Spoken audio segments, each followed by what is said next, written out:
Thank you so much.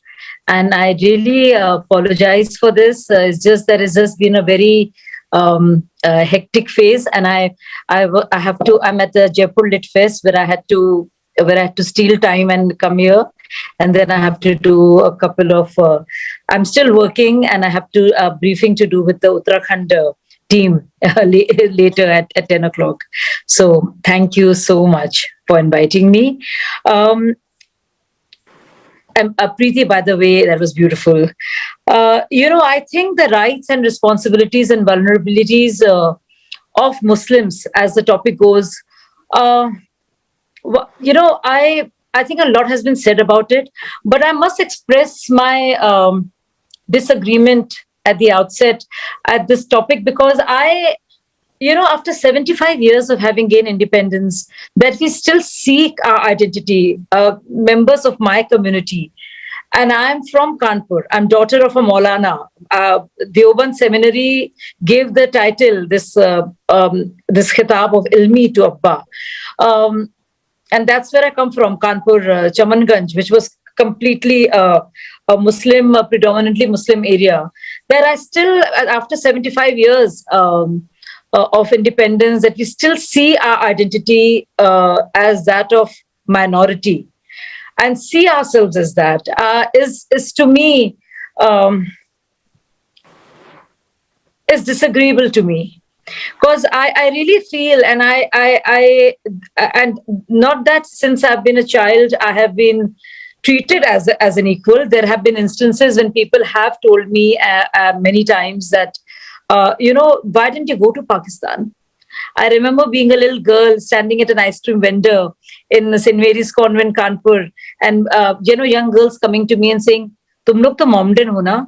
And I'd say, "I don't know Mohammedan kya hote hain. Hum log to Muslim log hain." Because I didn't know what Mohammedan was, and then I was told by my elder brother that Mohammedan is just Mohammedan mispronounced.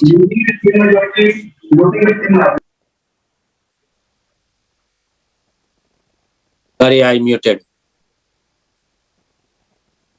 Okay. Go ahead, please. Okay, so Mohammedan is just misspelled. Mohammedan is mispronounced, and Mohammedan, it's actually so it's Mohammedan is just supposed to everybody say Mohammedan.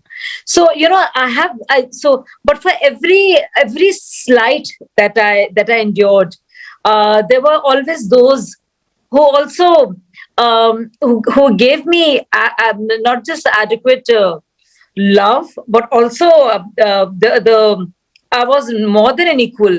So yes, and I think everybody, whether it was my friend Ruchi Jain, who was always teased for being a Jain. Then there was my friend Garima, who still gets teased because she says, "Oh, you're a Banya." So there were always these divisions, and I think there was something very cruel about us as a people. तुम बंगाली लोग ऐसे होते हैं, तुम पारसी लोग तो ऐसे, बाबा लोग तो इतने होते हैं. There is just something which was very primitive about the way we spoke of the other, and how quickly we were to otherize. And even amongst Muslims, how we were with Shias and Sunnis and Deobandis, and वहाँ पे मच्छर हैं, वहाँ पे खटमल हैं. So while we were so ready to homogenize and see ourselves as Muslims, when it came to the BJP or the RSS or the Sangh, so to speak, we would never want to look at the sectarianism within. And I was always I always like to think for myself. I always wanted to kind of wanted to challenge what everybody else was saying, and I thought about it, and I realized that I'm not going to subject myself to any kind of hatred and be, just be spewing hatred against anybody, whether it's an organization. I'm going to be rational, and I'm going to think for myself. So this is who I am as a person. So yes, where my rights go, and it's not that we have not been vulnerable. There were times, and far before. So while there is ever since our Prime Minister Modi ji has held to the office, and ever so strongly, people seems that there was no idea of otherizing or the identity of that of community before that. But we all know where we come from. We all know the history of our country. We know about the grave sins of partition. We all know what has happened. We all know the various riots that have happened. And as somebody who lived in Kanpur and UP, I was all too aware. As a daughter of an editor and a publisher, Shazia Ilmi Sahab, who we had a Urdu newspaper, Siyasat Jadid, as a youngest daughter and a little kid in the house where the news was coming out, I was well aware of the fact that that there was. There was rioting going on at all times, and Modi ji was not even a figment of anybody's imagination. I mean, I got to know actually about the so-called how evil the RSS is much more from the mass communication school I went to. So I think it existed more in the minds of the academics much later when I did my masters, not much earlier, because my mamus and khalas never spoke about it so as much as others did, So it was that Sanghi Soch, which random creep up, and that was it. But I know what the first case which was slammed against my own father was by Nehruji, and when he spoke for the Prophet, and it was on this book called Rangila Rasool. So and my father felt that it was very unfair. So I don't know what we talk about. It seems that we've forgotten history and we need to revisit it. And how easily this nomenclature of my party for Muslims, so it is very secular. Your party is not for Muslims, it's for Hindus, so it is communal. I think it is the most dumbing down of your brain and most numbing down of your intellectualism that can ever happen to anybody. And it's the easiest thing to use when you don't want to deliver, when you allow a particular family or corruption to prevail. And as you all know, I left my career of that of a news anchor, and I was very good at the job when Anna Hazare Andolan happened. And I just felt I have to do something more. And will I, as a Muslim, only talk about communalism, secularism, or will I talk about other things? Will I talk about governance? Will I talk about transparency? Will I talk about basic rights that affect everything else? Or will I just talk about being a Muslim, and my identity? There is so much more to me. Don't Muslim families deserve great roads, great services? Don't they benefit from a basic toilet?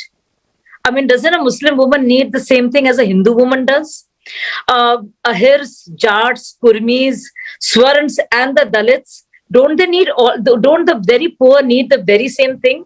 So was so shocked that, and I was absolutely disgusted by the so-called secularism of the Congress party. And I know, because I lived in a Muslim area for the longest period. Excuse me.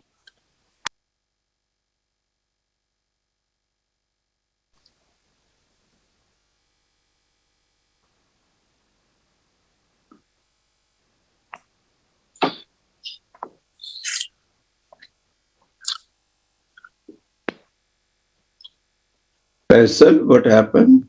She is off camera. But off camera, but we cannot hear also, right? So she's Yeah, maybe somebody came and she has to attend maybe. Yeah, she's there. Yeah. But actually she is not online. No, she is here. I don't see her. She's there. Rafat, we see. And can you hear me? So sorry. I'm so sorry. Yes. So, and also, there are rights, but there are also rights of an individual within the community. There's also a right of a Muslim woman within the Muslim community. There are also rights of liberals in a Muslim community. There is also a right, just like there is a right to wear a hijab, there is also a right not to wear a hijab and not be judged. There's also a right of, let's say, I mean, I know what happened to a professor in Aligarh because he was gay. And so there are individual rights also. Rights are never absolute. And so just using your identity for politicization and politics and tom-tomming it almost and to espouse the most regressive practices which are not even there in other Muslim countries. Just like when we had to fight on triple talaq, for instance, it is not even a part of Quran, but so-called secular parties, whether it's the famous Shah Bano case. I mean, this secular party, which Congress calls itself and other parties too, actually went against the Supreme Court judgment, which just gave a poor Muslim woman, Shah Bano, who was well in her 80s, first 130 or 40 rupees and then 500 rupees for maintenance. वो इस्लाम खतरे में आ जाता था. इस्लाम क्यों खतरे में आएगा? Why would Islam be so small-minded? So I think just, we have the worst kind of politics has happened in our country in the name of Islam. And the very mentality which led to partition has been allowed to rear its ugly head, which is exactly what has been happening. And at that point of time, by succumbing to this, whether it's the Shah Bano case, and now we saw what happened with triple talaq, and as recent as this conversation on hijab. So, it's hilarious that the so-called secularists and people who dare to call themselves liberals, actually go out of the way to keep women cloistered and secluded and say, oh, it is their right. They would not want this for their daughters. They would not want this for themselves. But they're out there. So just to oppose the BJP, you are ready to throw Muslim girls under a bus. So I don't know what on earth the secularism is. But if this is your idea of secularism, I mean, I do not want to practice this. Thank you very much. It was quite brief, and obviously we wanted to hear more from you. So let me, because you are short of time, we had some question about it. Okay, so you put your case that for you. This was what was practiced was pseudo-secularism. The BJP is practicing probably a real secularism or doesn't discriminate. But don't you see that every day in India, activists from BJP, all fronts, whether sadhus or from secular fronts or from normal fronts, all different outfits, continuously charge on a certain community, us Muslims. They question about their belonging here, their loyalty here, or their equal rights as a citizen. Don't you see that? Genocide or one day hijab.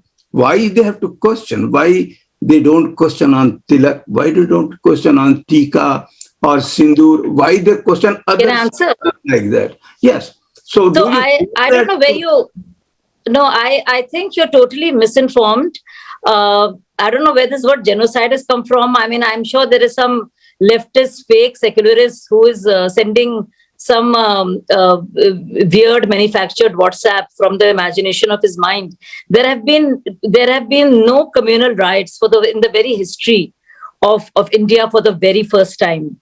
If you see the communal writing that has happened in India for the very first time in the last 7 years, and I hate to make it so ugly and as cliched as that, because when you say us, you talk about Muslims, obviously, but for me, us is a much bigger number.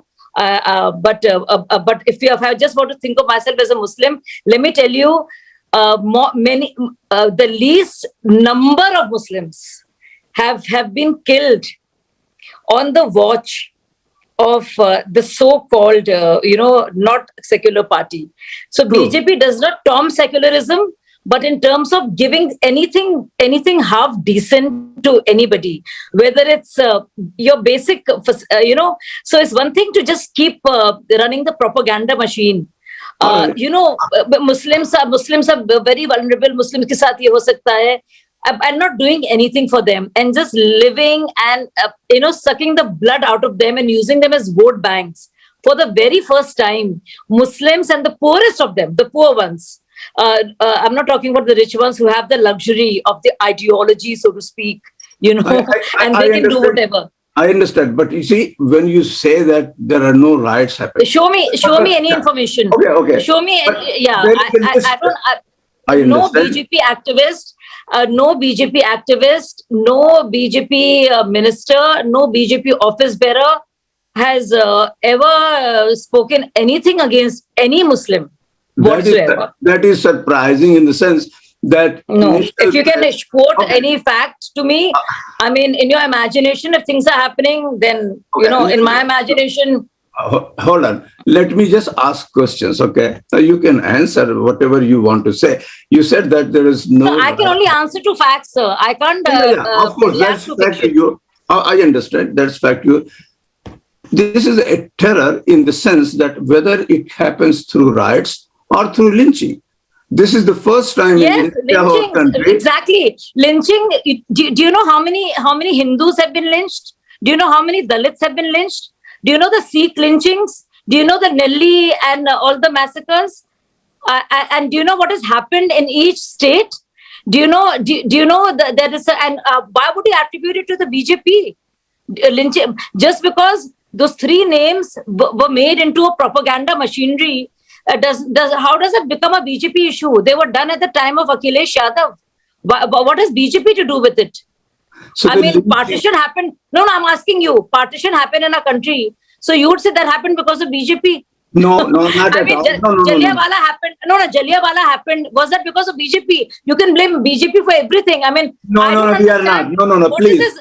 Akhilesh Yadav. No, I'm asking you a very logical question. Lynchings happened. So if you read the news, if you care, because if people have taken out all, and it's terrible that anybody has been lynched. But do you know what speedy trials have happened? Do you know that Ashok Gehlot's regime, Junaid, the Muslim man who was lynched, do you know that though there was a confession from the killers, from Junaid's family and also the killers of Junaid, do you know Ashok Gehlot, who is from Congress party and the Congress CM, do you know they're out on bail? But you know something, there was no follow-up. The WhatsApp University forgot to tell you that. Because you know why? They wanted to tell you that Modi is evil. This is happening. And do you know, in Akhlaq's case, do you know that those people are behind the bars? So, if you don't care to read the news and follow up and read the same old leftist people who are actually working and who are political activists, then it's too much. You have to know the news. And as I'm saying, it's facts. You have to know the facts. I understand. आप पढ़िए इसके बारे में क्या हुआ? Junaid was killed. But similarly, you have to know about. I understand your point. How many? No, you have to allow me to speak. If you don't know your facts, you're talking about Junaid, Akhlaq and Pehlu. I can talk about Ankit and Dev and Chandan. Muslims have killed Chandan. But is there a thing that, Hindus, that Muslims are killing Hindus? What if that starts? Do you know what will do to ordinary Muslims? So have you read the statistics on that? Do you know in Dalit and Muslim areas, how many Dalits have gotten killed? But will you ever find a reportage of that in your WhatsApp University? You will not, because this goes against the propaganda. So I'm thinking I can only answer to the facts, right? I can't answer to... Yeah, first let me clarify. Most of the audience here is quite educated people. They are very much knowledgeable about political scenario about India.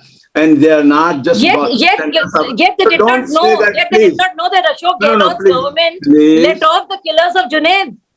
Yeah. Yet they did not know that. Did people know that? I want to ask them. Do we not have a rant, please? Do we not have rants? A simple question. That Teesta, you have been called out so many times. You indulge in perjury. You use the Haira case. Let's not fight on this. Teesta, we all know about you. So No, no, Hang on. Yeah. Shazia, I think it would be appropriate because Yeah. you have asked for only 30 minutes. So Yeah. I think you So need to don't be let's no, not Teesta, go intervene in my and give time. moderator It is some time. only appropriate that I answer. No, So let please. moderator ask a question. Yeah, she intervened in my time. Listen, the problem is you are You know, I that's the entailing reason it, why I don't want to attend these forum. You know, that's a very good but reason. you are not all do your own listening thing. also. I'm But very you are- happy not to be a part of it. No, but you are also not Yes. listening. You are Shazia ji, just this saying. is, hold on, you are- Razi bhai. No, This no, is no. not a political forum. Yeah, yeah. This is an Of course it is intellectual political. discussion. Of course No, it it is is not. political. Did you No, hear the no, it is questions? not. Of course it is political. It is an You are intellectual just discussion. fighting. You Please, don't want to please listen to bear any with us. facts. You don't want to listen to No, what these are Muslims not have thought. facts. I mean, These are आपको ये not बोलना है facts. कि this No, is no, a no, no. narrative. This I is mean, a Muslims are getting propaganda. lynched and you're saying it's not Listen. political. Come on. क्या बात आप लोग जानना ही नहीं चाहते आप लोग इसी में रहिए तो आप बहुत भी तो मुबारक सुनना हो नहीं आपको चाहती। आप इसी में रहिए नहीं तो बहुत आप बढ़िया मुसलमान जेनोसाइड हो रही अरे है भाई, सब मुसलमानों को मारा जा रहा है बिल्कुल सही कह अरे रहे हैं तो आप आप इसी में जानना रहिए नहीं बी चाहते। वेरी हैप्पी तो आप क्यों भी बुला? सुनना नहीं Please be चाहती। happy. Thank you very much. You are so right. All the Muslims in India are being killed. So are If you you want right? to believe this, it's true. Thank you Are very much. Right about it? Are you right about it? What you're saying? So this is how it happens. So you can see that But was. this is Razi bhai designed that way that you just speak. Don't let the other person talk about it. I understand. Please let me say this thing. This was, she agreed to come, but then suddenly she changed the discourse that she is in a hurry. So she wanted to just say all these things and she will not listen to anything. She will not take any genuine questions. She just put the propaganda machine in full swing. This is how they operate and you can see it. So based on that, we have to have now a real evaluation that it works for a public a lot and it has delivered them. So Teesta ji, aap please आइए मैदान में और please give your talk and then we raise some questions to you and later on to Mohib. Okay, आप अपने को unmute कर लें please. Yes. Thank you. How much time do we have, sir? 7 minutes, 8 minutes? 10 minutes, you can talk 10 minutes. You can brief about I first want to express my gratitude to Raziuddin Saab and the entire forum for organizing this very important discussion. And I also want to apologize. I actually held myself back till the very end. But what I felt was not proper was not being able to allow the question to be put at all. Otherwise, nobody was interrupting Shazia ji. But anyway, let's carry on. I just want to divide what I want to say on the basis of 5 or 6 heads. One is the question of economic and social security. The other one is political representation. The other one, and finally, the whole issue is democracy and dissent. And within these 3 parameters, I'd like to say that unfortunately, we are at the crossroads just now, the rights, responsibilities, and vulnerabilities of the minorities. I think no seasoned democracy, no mature democracy, particularly a democracy that would like to call itself a power in the world, a third, a large economic power, political power, military power, can even begin to exist without actually acknowledging that we are a very plural society in India, and that pluralism and diversity means we have to recognize what pluralism and the rights that have been given under our constitution. I'd also like to stress that when we talk about the word minorities, we don't always mean only religious minorities. There are also linguistic minorities, there are gender minorities, there are minorities within the religious and gender minorities. And I think it's very, very important that the minorities also understand these various dimensions of the word minority. Because I think that's when real pluralism and diversity and a diverse discourse and intersectionality between women, gender, Dalit, Pasmanda, Muslim, Christian, all of this comes in. So that is my first proposition. I think that there can be no question that the social and economic security of minorities is a grave issue today. It's a grave issue for many reasons, and I think many of them are historical. We need to also keep referring back to something called the Secy Committee report of 2005 and 2006. And it is true that even earlier dispensations did not really pay the kind of attention they should to the whole issue of the economic and social and political rights of minorities. And they negotiated, in fact, with a largely, and I think this is important, they negotiated with a largely religious and extremely conservative male Muslim leadership, male Christian leadership, and not actually try to engage with the community itself cross-sectionally. As a result of which, the representation that you saw was not necessarily one that talked about democracy, talked about professionalism, talked about rights. And what emerged was, even when the Secy committee came out, a politics of patronage rather than a politics of rights. And I think it's very important that the minority community be looked at, whether it's the religious minority, ethnic, linguistic, or gender, in terms of the language of rights which are granted to us under the Constitution, directive principles, etc. So I think it's very important to understand that there is a whole issue of the social and economic insecurity that minorities face. And I think one would also, I'd like to place on the table, at least I would like to place on the table, that despite the fact that till 2014, we had a series of governments, we had a blip in 1999 to 2004, which were broadly democratic and committed to constitutional values. The difference between the current dispensation and the one we had in 1999 to 2004, which was fortunately a minority government, was that inherently the ideology that it was fundamentally based on, I believe that the BJP is a parliamentary wing of the Rashtriya Swayamsevak Sangh, was actually fundamentally anti-constitutional and anti-democratic. So when you have an ideology operating actually against the constitutional values of equality and non-discrimination, an ideology which has one of its books or two of its books which believes in second-class citizenship, which believes that the internal enemies of quote-unquote the dream Hindu Rashtra, the Hindu nation, are Muslims and Christians and communists, which means dissenters, then I think many things come into play. Then you have, say, the Sadhvi sitting in the ministry of the government of India. You have Sangeet Som, you have Balyan, you have Yati Narsinganan, who are kind of using positions of power to spout actually very hateful and violent ideologies, which are talking about exterminating people, etc. And I think, therefore, the difference between this dispensation, which is also in power in many, many states, I think 15 or 16 states, is what is very, very worrying for Indian democracy as a whole and for our minorities.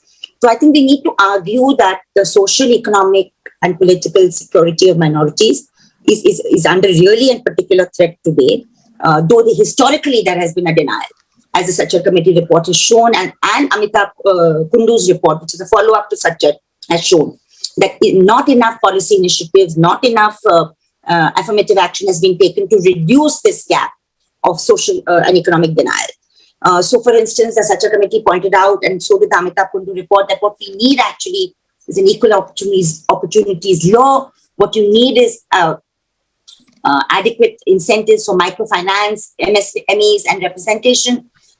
You find the kind of ghettos under which minority, particularly Muslims, are forced to live, are denied things like basic civic amenities compared to other areas, and very much like some of the Dalit areas. So you're finding this very institutionalized discrimination at work. The other issue is political representation, and I think it's a very important issue. It's something that the progressive, secular, liberal left forces have, I think, not given adequate importance to, whether it's the Dalit issue, Dalit representation, or Muslim women, or Christian, or gender minority. I think the issue of political representation is a very crucial one for any democracy, and we need to look at it very, very closely. So that's the other issue. I also would like to mention that there is a very big challenge for the minorities in this country, Christian or Muslim particularly, which is addressing the intersectionalities within the community. And I've always said this, that I don't want to fight in elections, so I will mention uncomfortable things. But unless the Muslim community itself is able to tolerate dissenting voices, gender voices, who are challenging certain patriarchal and community norms within the community, and they must have a space. They are both Muslim and they are women. They are both Muslim and they are dissenters. They are both Muslim and they are non-believers. And they're looking at secular democracy in a way that maybe a very, very conservative, archaic religious clergy does not. And therefore, I think that is a challenge for the minority, to be able to deal with that dissenting voice within the community, which is saying that please have a certain attitude towards secular democracy, which is more forward-looking and more involving in the secularism and secularization process. So I think this is a challenge, and this is a challenge which is not spoken about enough. And I believe that one of the things that the Secy committee did not do was look at the question of the security. And I've had the misfortune of looking at least 28 or 29 Riot Commission reports since 1961 Jabalpur. And you find institutionalized discrimination, you find bias in the police force, etc.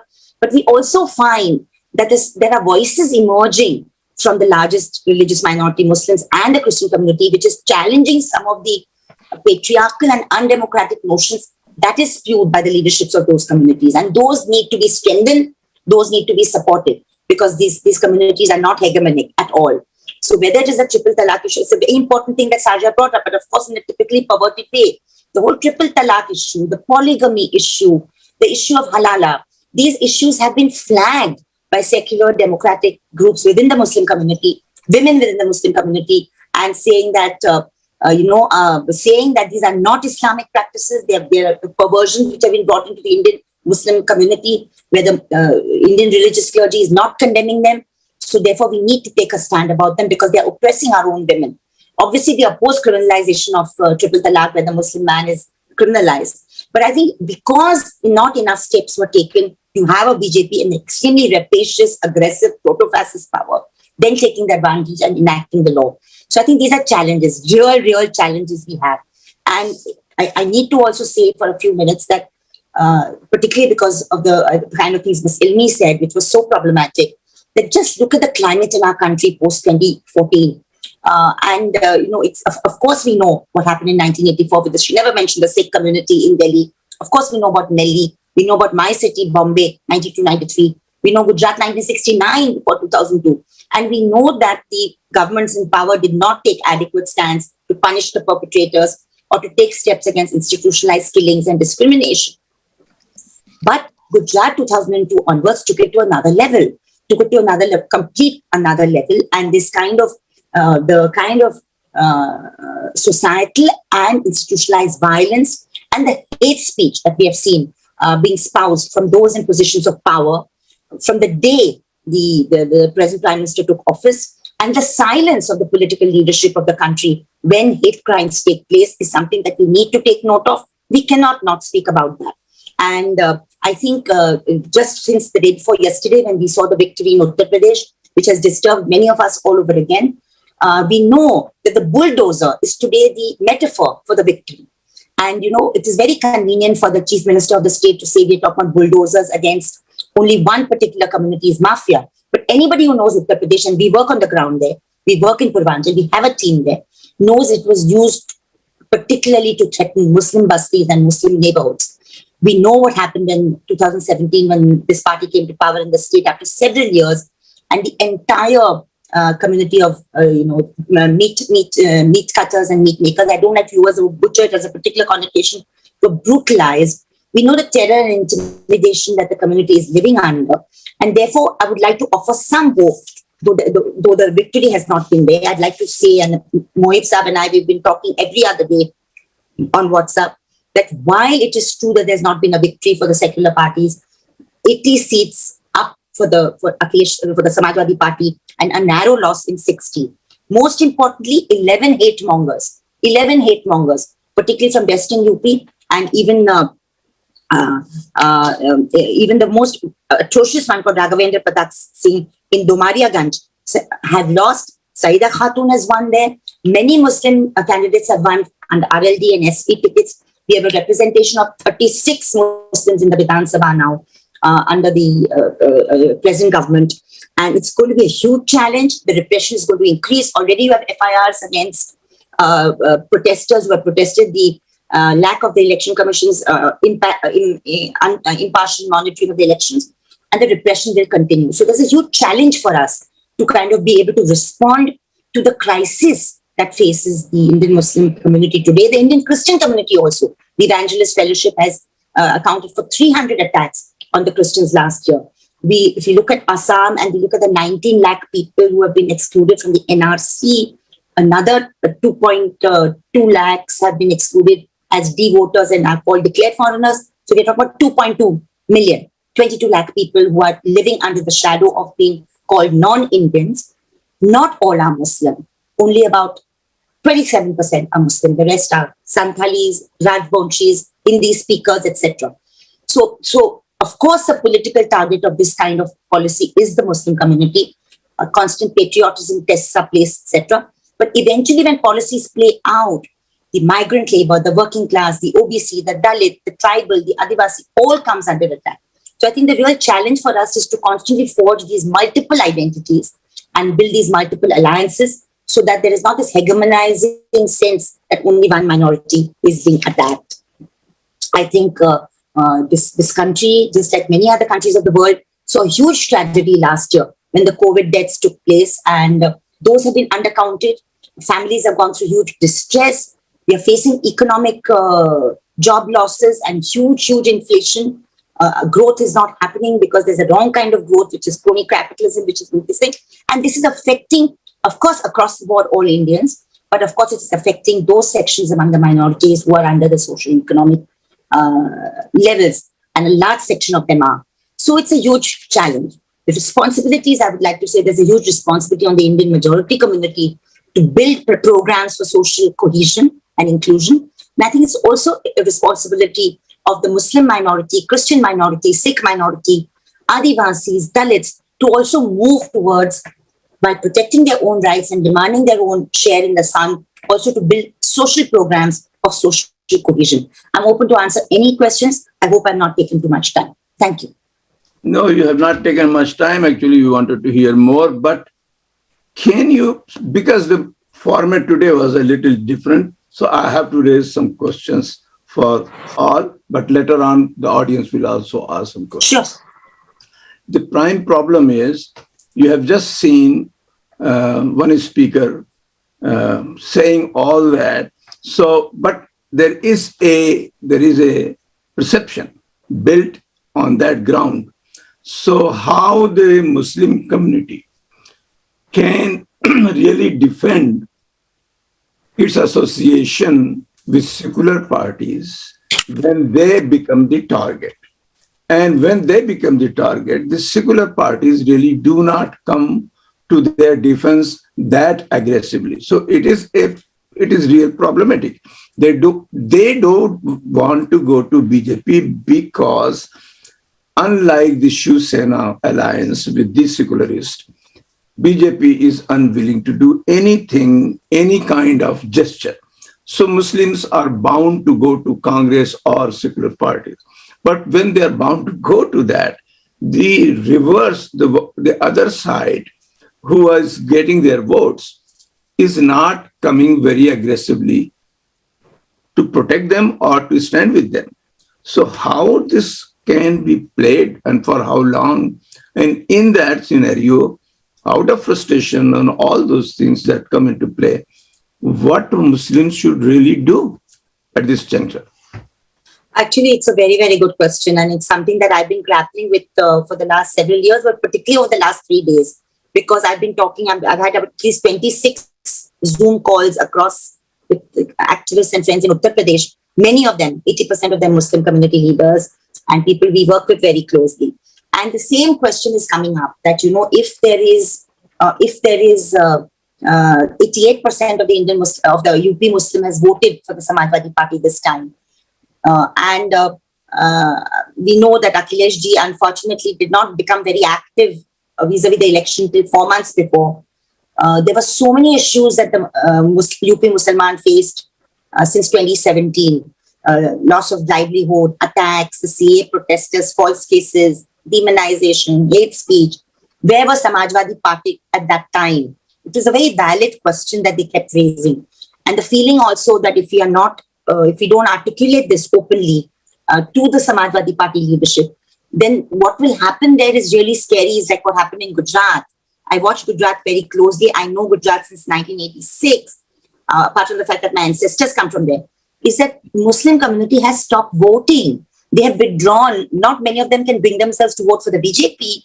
Some do, but I don't blame them at all. But the point is that many of them have just withdrawn from the process. And that is like, it's the success of the far right, which wants to invisibilize and completely marginalize the Muslim community in every way. So it is a frightening prospect. It is a very scary prospect. So I was just telling them, because many of the local level leadership the MLAs who have won, the Muslim woman who has won.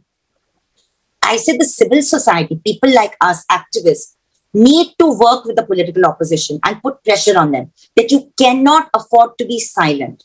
Because we are not ever going to take over the political role, but we need to push them that you need to form social justice cells, you need to form minority cells, you need to form women's cells, and you need to have a constant active voice. You know, when we say proto-fascism, sir, when we say majoritarianism, this is what it does. It silences even the progressive forces from taking a stand. I mean, we saw, for instance, the kind of the language that the Congress and all started using when they should be, I mean, nobody wanted them to defend the regressive leadership among Muslims, but they could have taken a hard secular stand in Gujarat, nationally, etc. And if they had done so, I believe majority of Muslims would have supported them. Because I work very closely with the Muslim community. They don't want support for one Maulana or one silly statement. No, they want support for their economic rights and dignity. If that is supported, they will manage their religious affairs on their own. They're not interested in any state, this thing. But this whole image that has been created, that the Muslim wants this, the Muslim wants prayer, the Muslim wants namaz, the Muslim wants skycam, is also creation of how secular parties have dealt with a leadership which is not progressive, not modern thinking, not professors, not doctors, not activists, but they prefer to go to the religious leadership and the madrasa.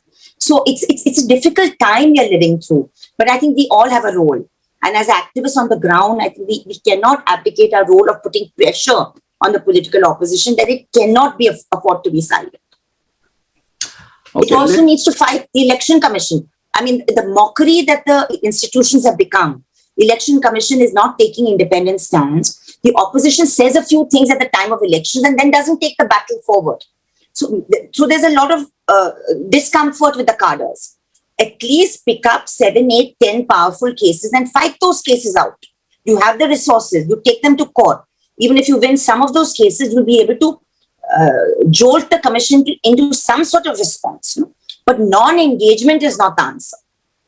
So last question for you, Teesta ji, is all those civil rights activists like you, Harshmander, Sandeep Pandey and others, why they couldn't come together for having a hate crime legal cell to protect minorities and especially Muslims when you are... I don't think that's fair, sir. Some of us have come together. I don't think that's fair. I think some of us are doing it in the sense that we may not be doing it under one platform, but in different areas, we are doing it. Like we are doing it in 5 districts. It's very difficult without resources to do it in all the districts of UP. But we have started a cell in 5 districts. We are doing it in 12 districts of Assam. We are doing citizenship work. In 4 districts of Maharashtra, we have started. A lot of it is a question of resources. Even Harsh's group is doing it in some other districts. And we try and coordinate at one level. The point is that groups are doing the extent that they can, but there's been an attack, there's an attack by the state, the kind of things that Ms. Ilmi was saying to me has been alleged in the media. We were the first victims of this government making all sorts of malicious allegations. Now Harshman, there's an attack. So you have to face that and you have to continue your work. It's not easy, but many of us have stayed the course and we are still doing it. CJP, my organization, if you just look at our website, we've expanded by leaps and bounds. Incrementally, we have expanded. I mean, our Assam program is unique. Nobody else is doing this kind of work.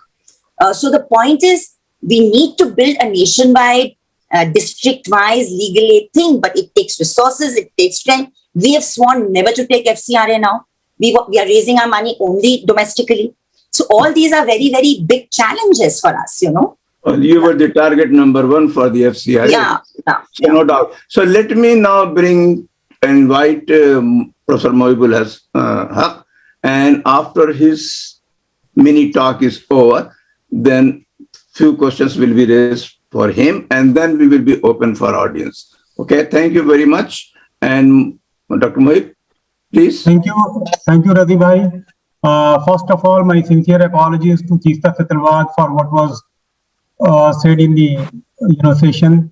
Teesta is one of the most credible voices in the country against injustice and violation of human rights. And she is basically the symbol of resistance and dissent in our country. So Teesta, you should not get hurt. We know that the people try to silence you on many occasions, but you are doing a wonderful work, and we all acknowledge that. First of all, you see that I am reminded of Winston Churchill, who said that democracy is the worst form of government, except all other forms that have been tried from time to time. When we see the development of democracy, first of all, you see that there were three reactionary institutions during the Dark Age in Europe. That was the papacy, and then the monarchy, and then the feudal lords. So these three institutions were responsible for stifling the voices of the people. There was no space for general masses. So under those circumstances, you see the democratic movement that was built up thanks to Renaissance, then Reformation, then Enlightenment.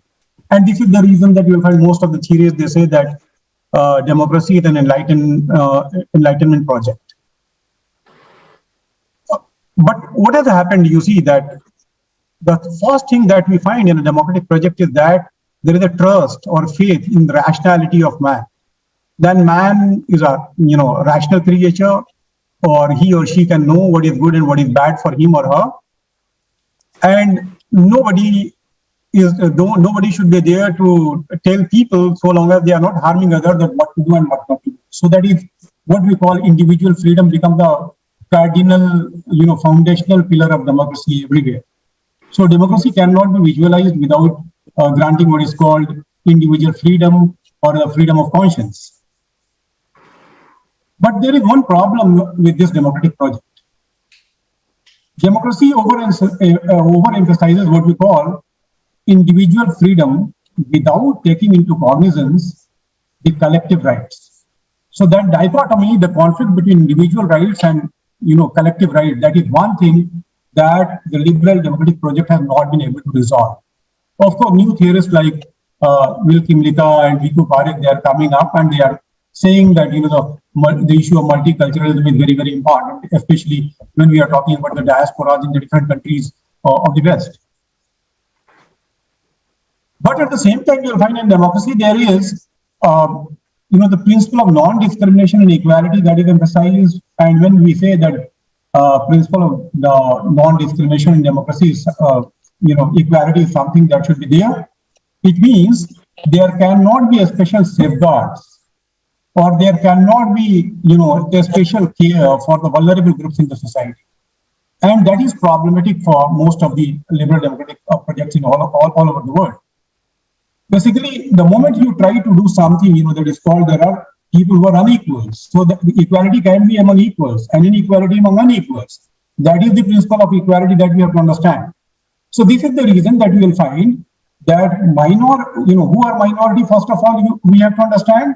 And if we see the definition of Authority, which has been adopted, of course, by the United Nations, basically, when we say that who is a minority, there are four important factors or the component that we have to take into account. First of all, numerical inferiority. Numerically inferior group will be recognized as a minority. There must be non-dominant position. They must be distinct from the majority. And the last one that is very important, and that is there must be a will to preserve their distinctiveness. What Shazia Ilmi was saying right now, that you see the identity, for example. Identity is something that is, that the separate identity should not be there, homogenization should be there, so this one people, one culture, one nation, that is a very dangerous project that always ends up that is a dangerous project. It becomes fascism. It promotes what is called majoritarianism, where we are trying to make a state a bulldozer. And we are trying to say that the state should bulldoze all identities. And it should make, it should become a melting pot. So ultimately what will happen that, when we are trying to bulldoze all identities, means the distinctiveness that we have, but the diversity that we have, that will not be celebrated, that will not be tolerated. Rather, in the name of one nation, one people, one culture, what will happen? That there will be cultural homogenization. No other identities. And that will promote what is called majoritarianism.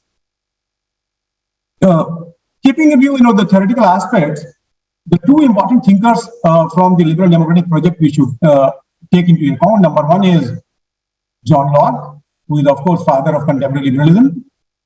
he says that you see that there are three important rights, and they are, for example, right to life, right to liberty, and right to property. And these rights cannot be taken away by the state. He said that the state comes into existence only for the protection of these three important rights. And if these rights, that is right to life, right to liberty, right to property, that is state, ESTATE, if that is taken away, it means people have a right to revolt. That is why, he becomes a revolutionary political philosopher. And then John Stuart Mill, who says that it is better to be a human being dissatisfied than a pig satisfied. It is better to be a Socrates dissatisfied than a fool satisfied. And then he is saying that there is always a danger of tyranny of majority in democracy. And that temptation of majority to impose its ideas, its values upon the minority, that is something which is a very dangerous trend. And he is warning that if, tyranny of majority established in democracy, it means that is not a true democracy, that will be a false democracy. Today, we are living in the largest electoral democracy in the world. But the question is, qualitatively, if we are going to judge on the basis of what John Stuart Mill, who is a great liberal political thinker, that whether it is a true democracy or false democracy. This trend is, they are all over the world, the right-wing forces are rising, and ultimately the very rights that have been granted by the democratic society, by the democratic state, those rights are being manipulated to the advantage of the majoritarian ideology. And because of that, what is happening that the minorities are facing all kinds of threats. There is no doubt in it.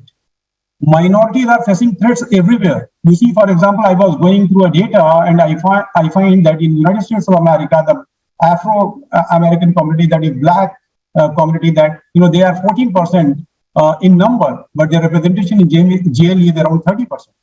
Same is the case in India. The Muslims are around 14%, but their representation in jails in India is 30%. So ultimately, if this kind of thing is happening, in jobs, you will find, for example, the public employment, you will find their number is less, but in the jails, they are higher in number. Again, the other things, we are also talking about the vulnerabilities of minorities, rights of minorities. Now, what are the responsibilities of minorities?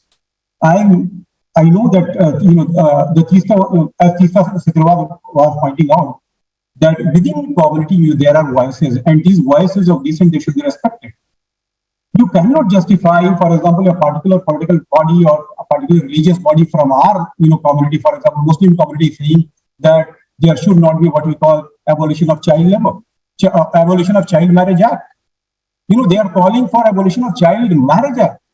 How can you justify the abolition of means? What do you want? You want that a 9-year-old girl should marry. She should be allowed to marry because she's a Muslim. So where is that responsibility? That we have to understand.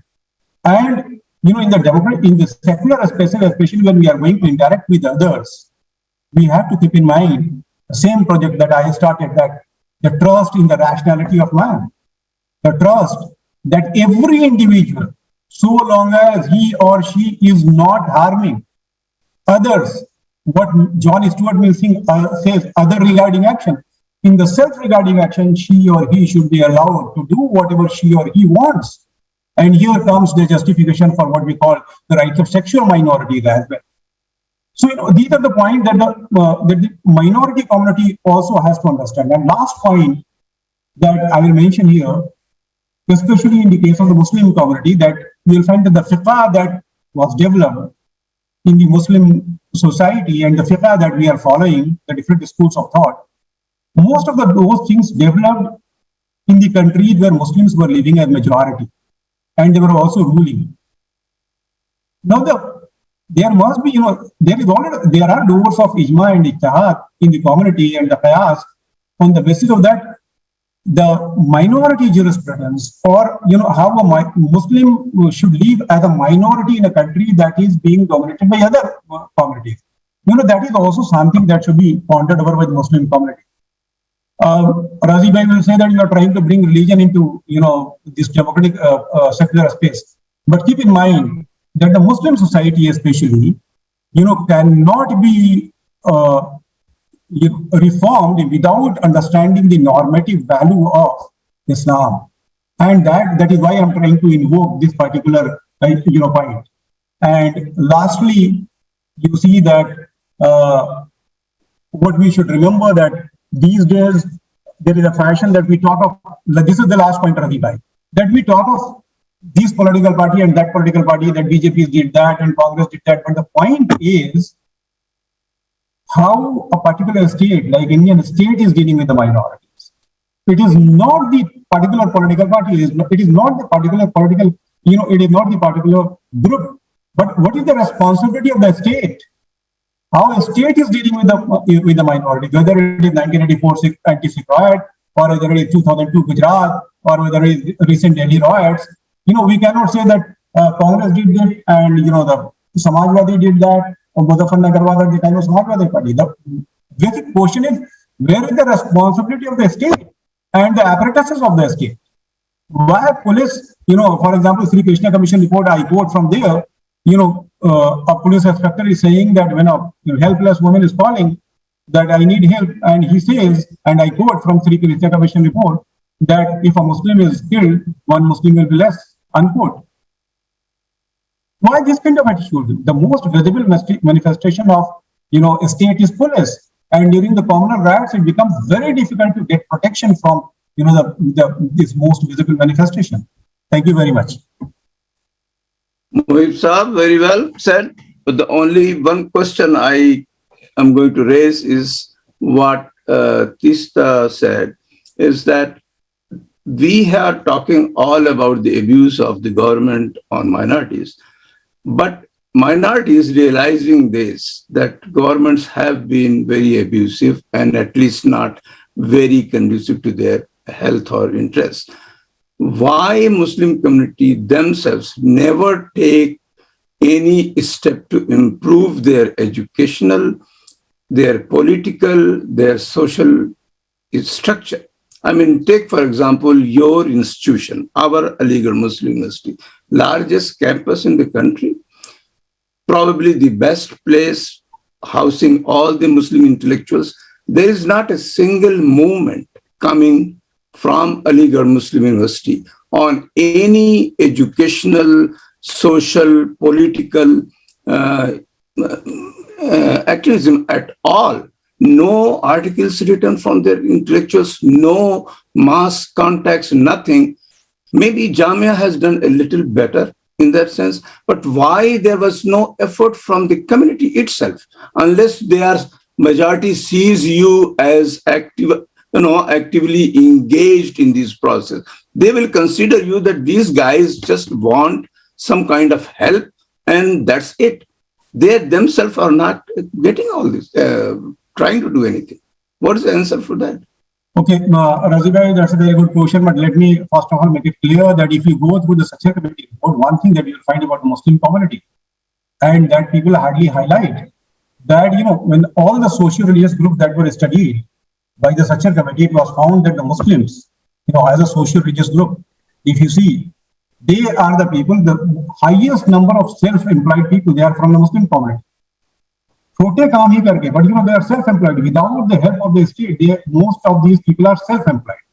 Number two, about Aligarh Muslim University, Razida, you should know that it is among the top 5 universities of India, according to most of the rankings that have been done. Among the top 5 universities of the country, you must know. And sorry, you got the question totally wrong. I'm not talking about the quality of education at Aligarh Muslim University. I'm not talking about the self.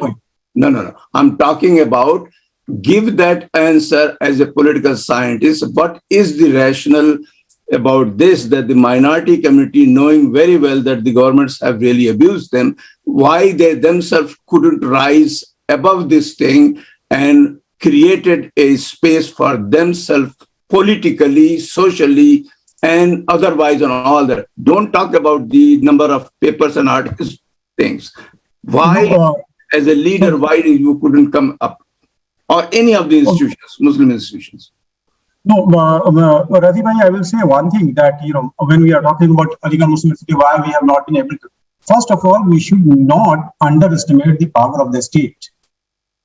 one thing that you should, we all must accept this, that discrimination, marginalization, social exclusion, that is something which is very much inherent in the society. Number two, about the Muslim community, when you are talking about why they are so backward, and most of the time people give example of the Sikh community. One thing we must remember, that the baggage of history is there with the Muslim community. They are basically held responsible for partition of the country. The hostility that they face when they are even going for the public, private jobs, and what kind of question that are asked to the students, those who are going to those spaces. And thirdly, the very power of the state, when that is being, all the apprentices of the state that is being, used for othering a particular community. Not only othering a particular community, but projecting that community as internal threat. That ideological discourse, if that is developed, you can understand that, it becomes very difficult for a community which is marginalized right from 1857 to 2022, which has been facing all kind of problems. For example, in post-partition India, you'll find frequent communal riots, thousands of communal riots in this country, where, one Muslim, after 2-3 generations, he is struggling and coming up to do something, and after that, one fine morning, he finds he is nowhere. So ultimately, that discrimination, that marginalization, or the social exclusion that has been done systematically, the structural inequality in the society, that should be also understood. At the same time, you see that a kind of revolution you will find in the community. Girls' education especially, you see how Muslim girls are doing so well in education, going to schools and colleges, and you see that they are trying to seek admission, and even the institutions that are not available for them. For example, you see that there are institutions where they should have their own spaces, and the thousands of schools, colleges, and madrasas that the Muslims are running. Keep in mind, it's a downtrodden community in comparison to even scheduled caste, scheduled tribes. So, जब आप social religious groups की study कीजिएगा, तो you have to see comparatively how many institutions have been established by different other communities, and how many institutions, educational institutions, have been established by Muslims in this country.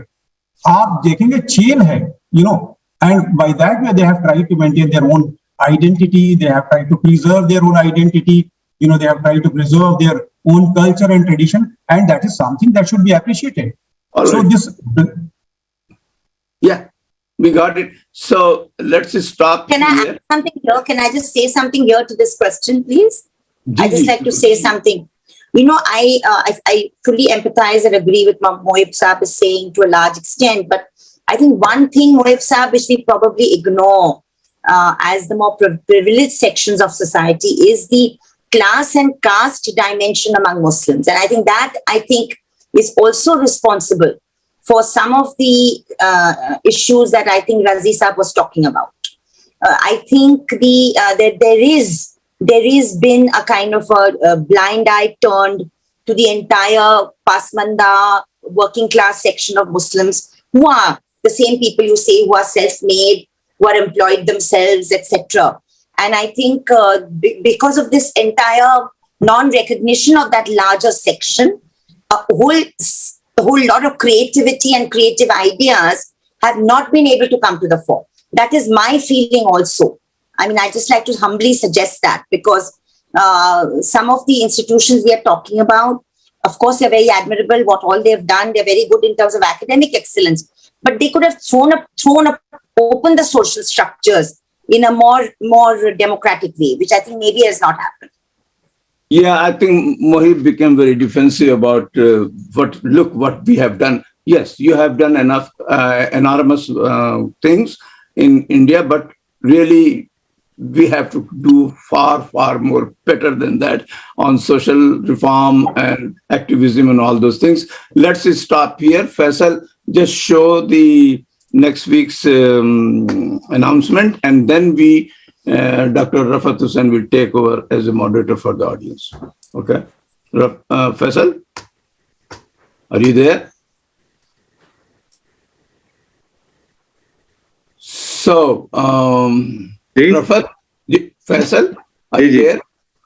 Please just show the announcements for the next week, and then Rafat will do the rest. And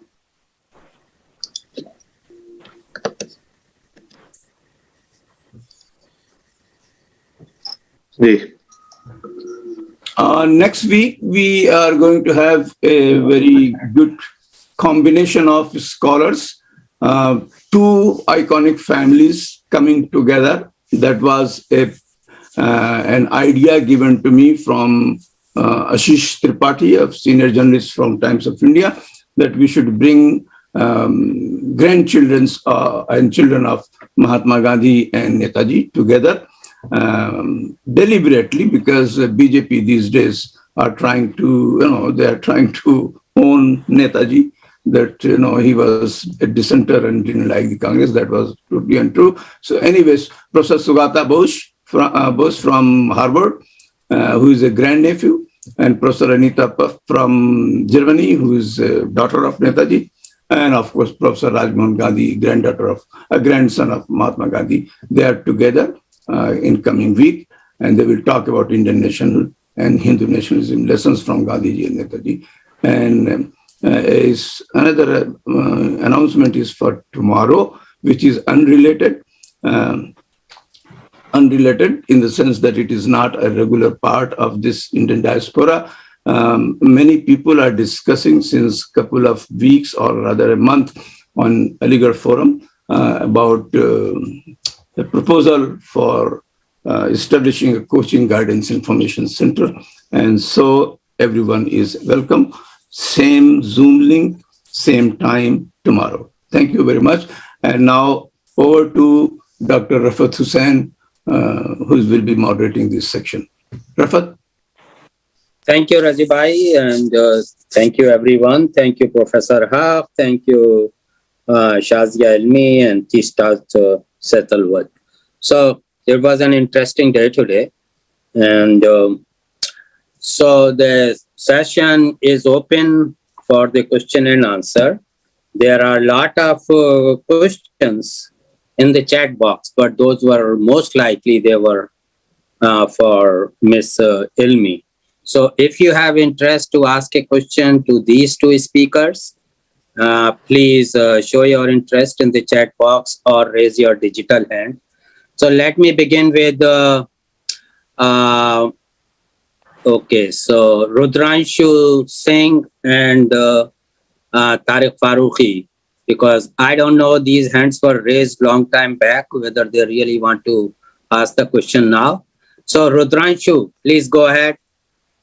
Sir, my question was also for Ms. Shazia Ilmi, but she delivered a monologue and vanished, to my horror. Now my question is to Madam Teesta Setalvad ji, that you have seen the court cases in Gujarat. Why the BJP goons or the individual who happens to be the Prime Minister of this country wasn't being prosecuted for what was done in 2002? Where was the pitfall? Well, I can only say, Rudranshu, that it was not for want of trying. I don't know if you have any idea about the kind of battle that the CJP has put up. Apart from fighting the 68 cases of the individual trials, we pursued what we call is the mother of all cases, which is the Zakia Jafri and CJP case. And in between October 5 and December 10, 2021, just 2 months ago, there were everyday final arguments for 5 hours a day made in the Supreme Court, just simply to urge that the kind of evidence collected by us as a citizens group backing Zakia Appa are enough to have a charge sheet against major perpetrators. So the effort has been made sincerely at great human cost to us and to our organization. The lacunae is in the system.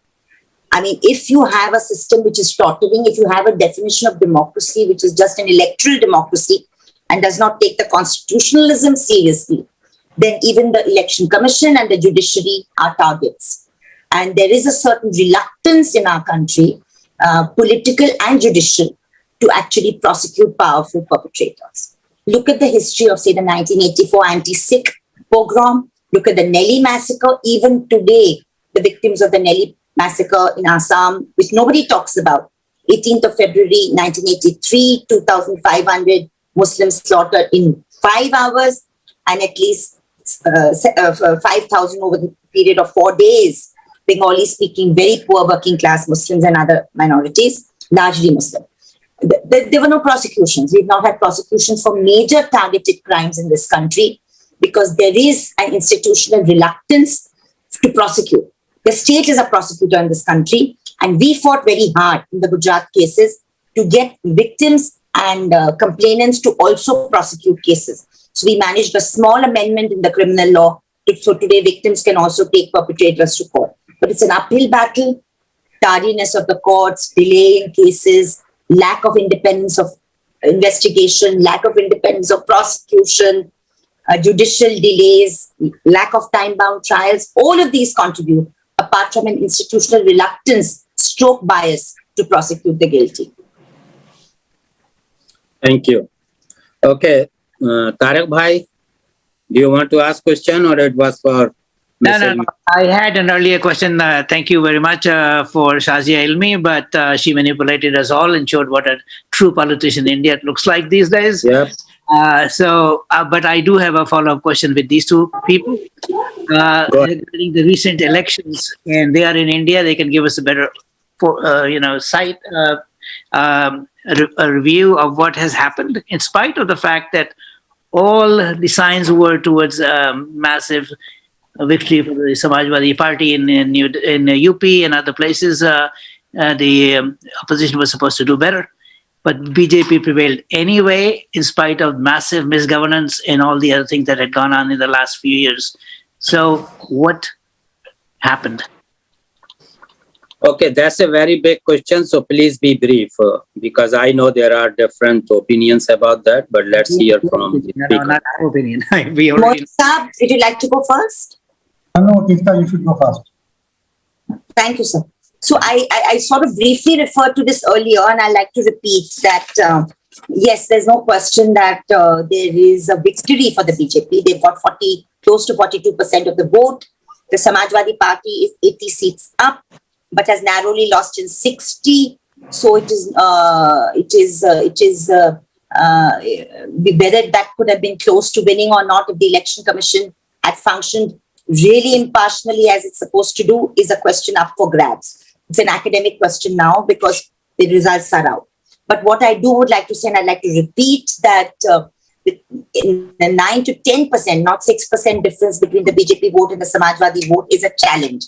It's a challenge for any party and any formation, and as citizens for all of us, because it basically means that earlier, I'm talking about pre-2014, we would say that the traditional BJP vote was something like 22%.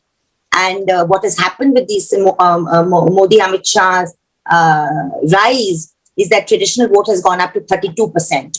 And then it's plus 32 to all the rest that they get, which is a formidable equation they manage. I personally have never been under any illusion that their victory has had to do with anything but the kind of extremely targeted and hatred that they have managed to legitimize, just like Advani had legitimized it earlier, 22 years earlier during the Rath Yatra, when the BJP rose from 2 to 89 seats. Having said that, I'd like to keep emphasizing that the fact that there is a 59% of vote which is not with them is something that needs to give us hope. We need to work with that. We need to look at that. And I think, coming to your point, Tariq Saab, that Samajwadi look like it's winning, all of us hope. But I mean, for many of us, till 4 months ago, I really was not sure of it. We were almost sure that Adityanath is coming back. And the reason why we felt that is because till about 3.5 months before, you did not see opposition activity at all. There was no political activity and all. And I honestly believe that is the issue. Having accepted communalism and hatred, I'm not denying that. But I think a political party needs to be taken seriously.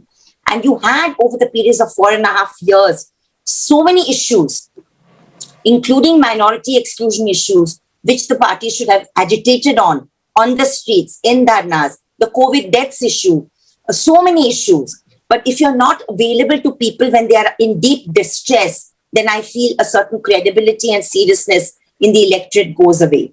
And of course, you have the BJP, which has money power, muscle power, and a formidable election machine. I'm also under no illusion that the fact that Mayawati has a 12% vote and also played a certain kind of role by fielding Muslim candidates and all, played a role. That Mr. Owaisi also played a role. But I honestly speaking, I'm tired of blaming only Mr. Owaisi and Ms. Mayawati for this. The responsibility is on the largest opposition party. I think in 2017, it was Akhilesh and Congress that had come together, if I'm not mistaken, Mohib Saab, in 2017. Yeah. In 2019, it was Akhilesh and BSP that came together. I don't understand why they don't take these alliances seriously. You know, I don't think we can be talking about defeating a behemoth like the BJP without a practical opposition alliance. Once election comes, they talk about their own seats and their own party, own dukan. And I think that is really something we need to put pressure on them about. Because otherwise you're taking people for granted and you're creating a lot of hopelessness, particularly on the most vulnerable section, which is India's poor and India's minorities. Thank you. Very well said. So, Mohib Saab, you want to add something? Yeah. There are many factors, and Teesta has already highlighted. The most important factor that I will take into account is, you see that Mayawati had got 22% vote in the last assembly election, before this 2022. Now it has been reduced to 12%. Where this 10% vote has gone, that we have to see. And most of the psephologists and people who study political behavior, they say that most of these votes have gone to BJP. And that is a very significant factor that we have to take into account. Any formidable coalition against BJP will not succeed without taking into account that Dalits are the co-sufferers. So all the co-sufferers of the system, they have to come together. Neither Chandrasekhar was accommodated nor Mayawati was accommodated in the alliance. And of course, Mayawati played a very important role in the victory of BJP that we know. But you see that a coalition, especially in UP, where the Muslims and Dalits, they together form more than 40% of the population. And you see, you have to accept the social reality in our country. Caste is a social reality. Community is a social reality. Patriarchy is a social reality, for example. So these social realities cannot be ignored. So this is the most important factor in 2024 when they are going for election. You have to see the various states where you have to make very smart kind of alliance. And if you're not going to have this kind of alliance, please again 60 to 70 seats that have been lost because why? Dalits were not included in this particular coalition. Otherwise, the result would have been very different. Thank you. So Dalip Saab is the next, and then Hassan Qiyas Saab. Dalip Saab, please go ahead.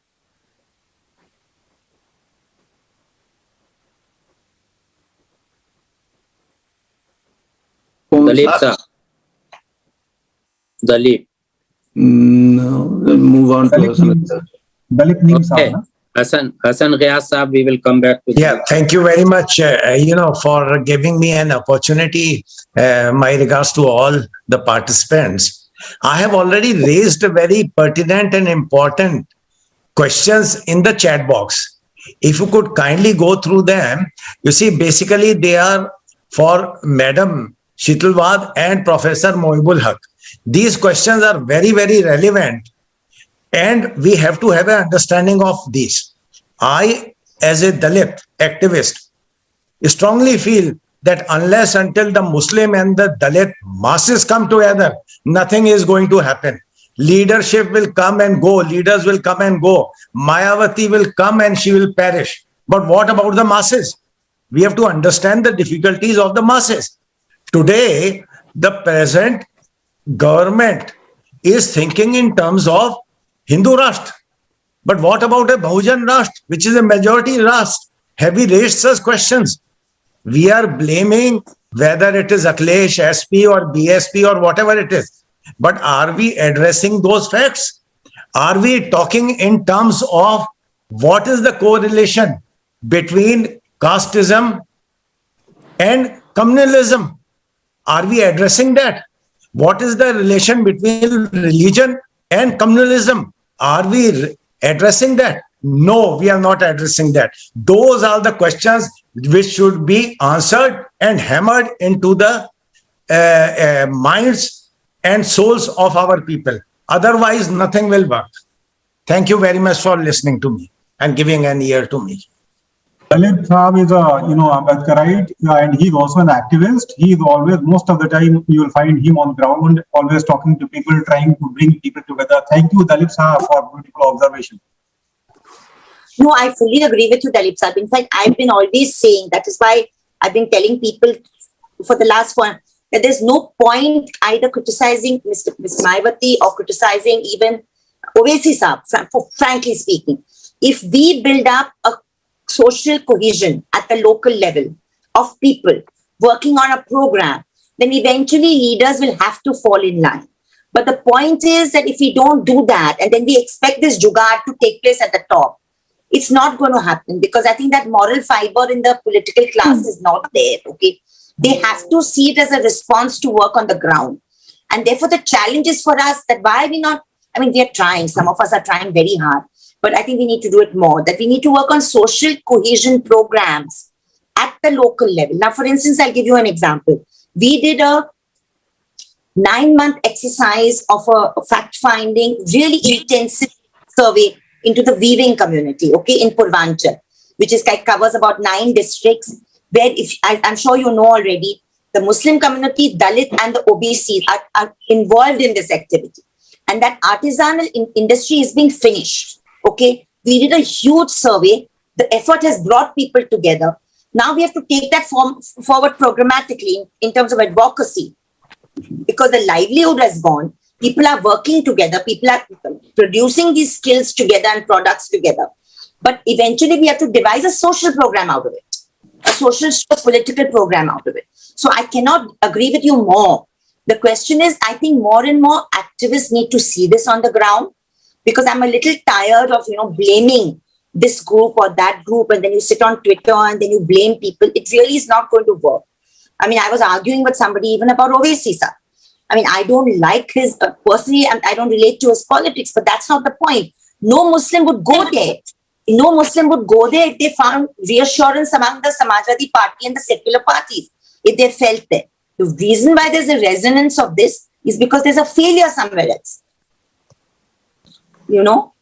Thank you very much for giving a response. My only request, humble request, is that the Dalits have failed to lead. I'm not talking about the Dalit, leaders, but Dalits as such, the intellectuals have failed to lead. Now, my humble request is to our Muslim intellectual brethren to come ahead and lead from front. All right. Otherwise, we are going to be in big soup. Thank you. Thank you. Okay, Hassan Ghiyas Saab. Unmute yourself, please. Yeah, thank you. I wouldn't have edified Shazia Ilmi with a question, but I do have a question for Teesta and one for Professor Haque.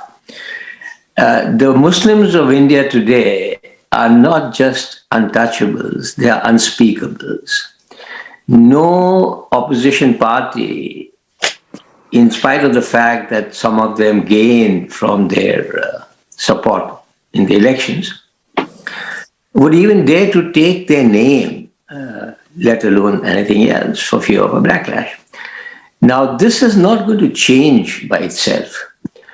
My question is, how should the Indian Muslims strategize their political approach to become more relevant in the political spaces? And my question to Professor Haque is that we all talk about reforms within the community and we feel the need for it. But where will the impetus for such reform come from? How is it going to happen? So these are my 2 questions. I think because that first question was put to me, I just like to say with a sense of great humility that I feel there's a huge ask that all of us Indians are giving to the Indian Muslim today. A huge ask, ASK.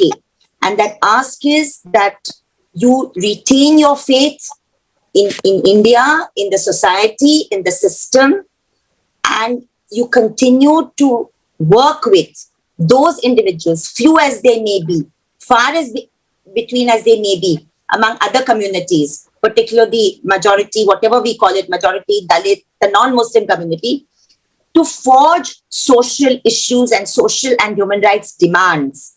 Okay, that is the only political answer, I feel, because that will eventually emerge into a political solution. It means the Muslim will have to, it's a very painful thing. This ask is a very painful ask, because you're asking them to ignore the daily intimidation, humiliation, and like you yourself said, the being rendered unspeakable and invisibilized, which is a humiliating experience.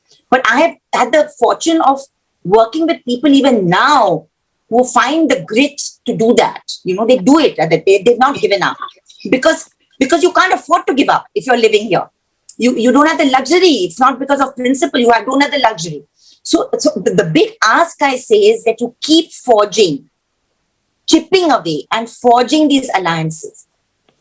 Because I think it's only comprehensive interventions that will work. The moment you work only as the Muslim community or only as the Hindu community, there will be a label. So we need to constantly work towards socially cohesive interventions. Unashamedly saying that we are working for Muslim rights, Muslim human rights, but let the intervention be cohesive. Let the presence be cohesive, And that is what one is attempting. So right from socio-economic rights, political rights, and I think most important, security. I mean, can you imagine a country which is using bulldozer as a metaphor of victory in their victory matches? I mean, I've got about 20 videos now from across districts in UP where the local representatives of the BJP are using bulldozer in their victory procession. What is the message you're sending? You're sending a hugely intimidating message. So the task and the ask is huge. But I mean, if we don't retain our faith in delivering it, I think we won't be able to do anything, sir. Thank you. Professor Haque. I'll try to answer your question. Of course, it is very difficult to answer this kind of question. But you see, what I find that there is a huge gap between the people coming from, who are considered as people coming from the modern education background, and the people coming from the clergy, which have, very important influence on the masses of the Muslim community. They have, Juma, Khutbah and all. This kind of, you will find whenever we try, means when the community tries some kind of reform, you will find that the reactionary elements within the community try to legitimize that stumbling block they put in on the basis of Islam. Dr. Sayyid also faced the same thing. Dr. Sayyid also faced the same challenge. And that challenge continues today. What I find, the change that today you'll find that the ulama, especially coming from the different, great madrasas like Deoband and Nadwa and other madrasas, they themselves want that there should be a better understanding between the intellectuals of the Muslim community and the clergy. Those, of course, they have the control over the masses. So ultimately, if that gap is bridged, and that, for example, Aligarh Muslim University is doing one thing that you all must be knowing about the bridge course, where the people coming from madrasa, they are given 2 years training and education in computer and English and sciences, and after that they go to different other courses in the country. From our university and from other universities, you will find this kind of steps that are being taken. These are very important. Number two, I have found what that the Muslim community is trying to say that educational institutions are to be established. A lot of educational institutions, that is the only panacea. And I will disagree, with this. Education, enough, education, we have many educational institutions. The question is protecting your constitutional rights. Means we have Aligarh Muslim University seeking the protection of constitutional right, that is Article 30, Clause 1. Aligarh Muslim University established by the Muslims of India. Jamia Millia Islamia established by Muslims of India, and that is why they have a right to administer. But these institutions, like Aligarh Muslim University, like Jamia Millia Islamia, like Shibli Inter College, many other universities and colleges, they are facing existential threat. Then what?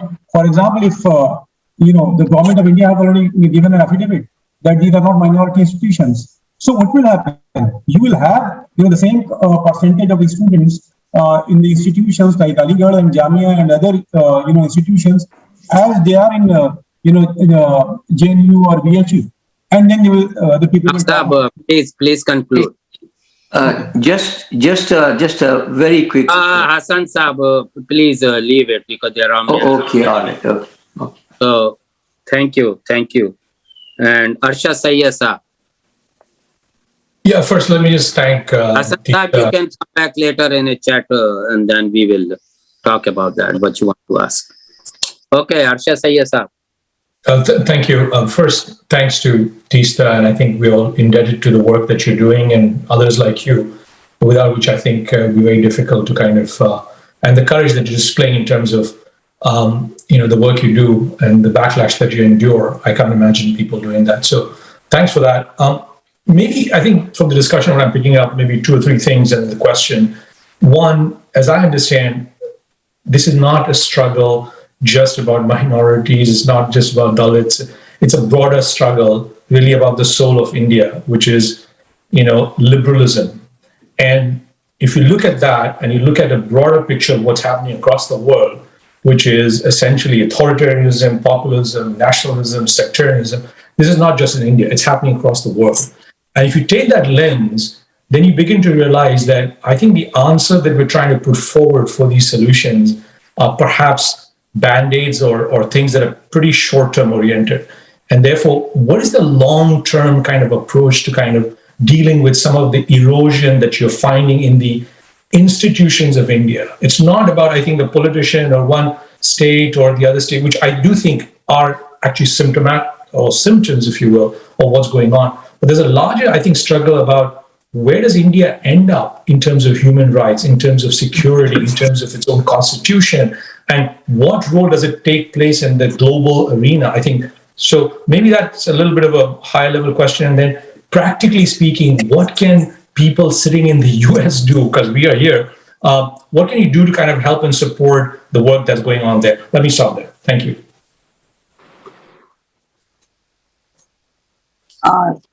You see, there's no question that what you say is correct, that the fundamental issue is not just the soul of India, but I think the foundations that this country was laid on, which is that despite and in spite the horrors of partition, the wisdom that was shown by the diverse political leadership that we remain a constitutional republic and that our citizenship is based on composite and equality and non-discrimination and not religion or caste or gender based. I think that was a very, very important thing that we are fighting today. Now, the point is, I don't really think, Sir Arshad Bhai, that we are talking about short-term band-aids over here. When you're talking about programs for social cohesion, I think that is what has vanished. Which is the only organization today that is working at the social level? It is either the Rashtriya Swayam Sevak Sangh or the Vanvasi Kalyan Ashram. And they are funded, they are organized, they've got that one direction, which is to convert India into a theocratic state, etc. But where is the counter? At one point, you had the Rashtriya Seva Dal, you had the left cadres, you had IPTA, you had a host of such formations, left to center, which actually were the bulwark of this. Okay, now those have all gone. Let's forget the august institutions for now, like the Election Commission and the Supreme. It's a society and the individuals in society that make up your institutions. Okay, so if your people in your society are not being organized and being actively engaged in a socio-political program to further the constitutional vision, which is a program of social cohesion, and this must happen in multiple ways. It must happen in the cultural arena, it must happen in the language arena, it must happen in the activist arena, it must happen in the rights arena.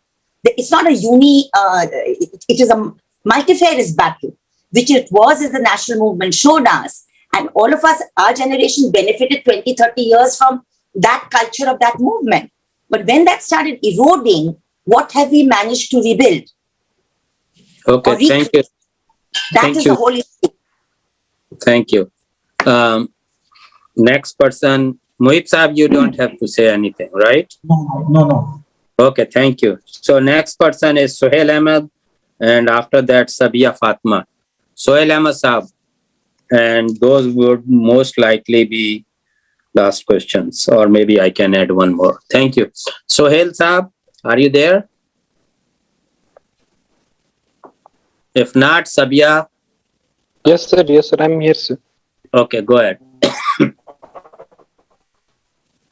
Go ahead, Secy. Sir, I have also written a question in the chat box, sir. Sir, I would like to read it from the chat box. Yeah, go ahead and read it because there are so many questions. Sir, actually, my question was that when the intellectuals from the majority from whom we are expecting to get some kind of support to counter the ideology which is being promoted and perpetuated on us. So I think when they are being forced by acts like UAP or any other actions by the government, and they are being forced to match their voices with the ideology that's being perpetuated. So from where we can expect the support will be come and we can fight this kind of ideologies.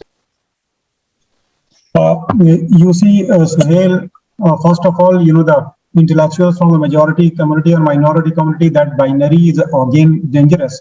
One thing that we must remember that you see that how the lynching was protested in our country and who started the movement, Award Wapsi.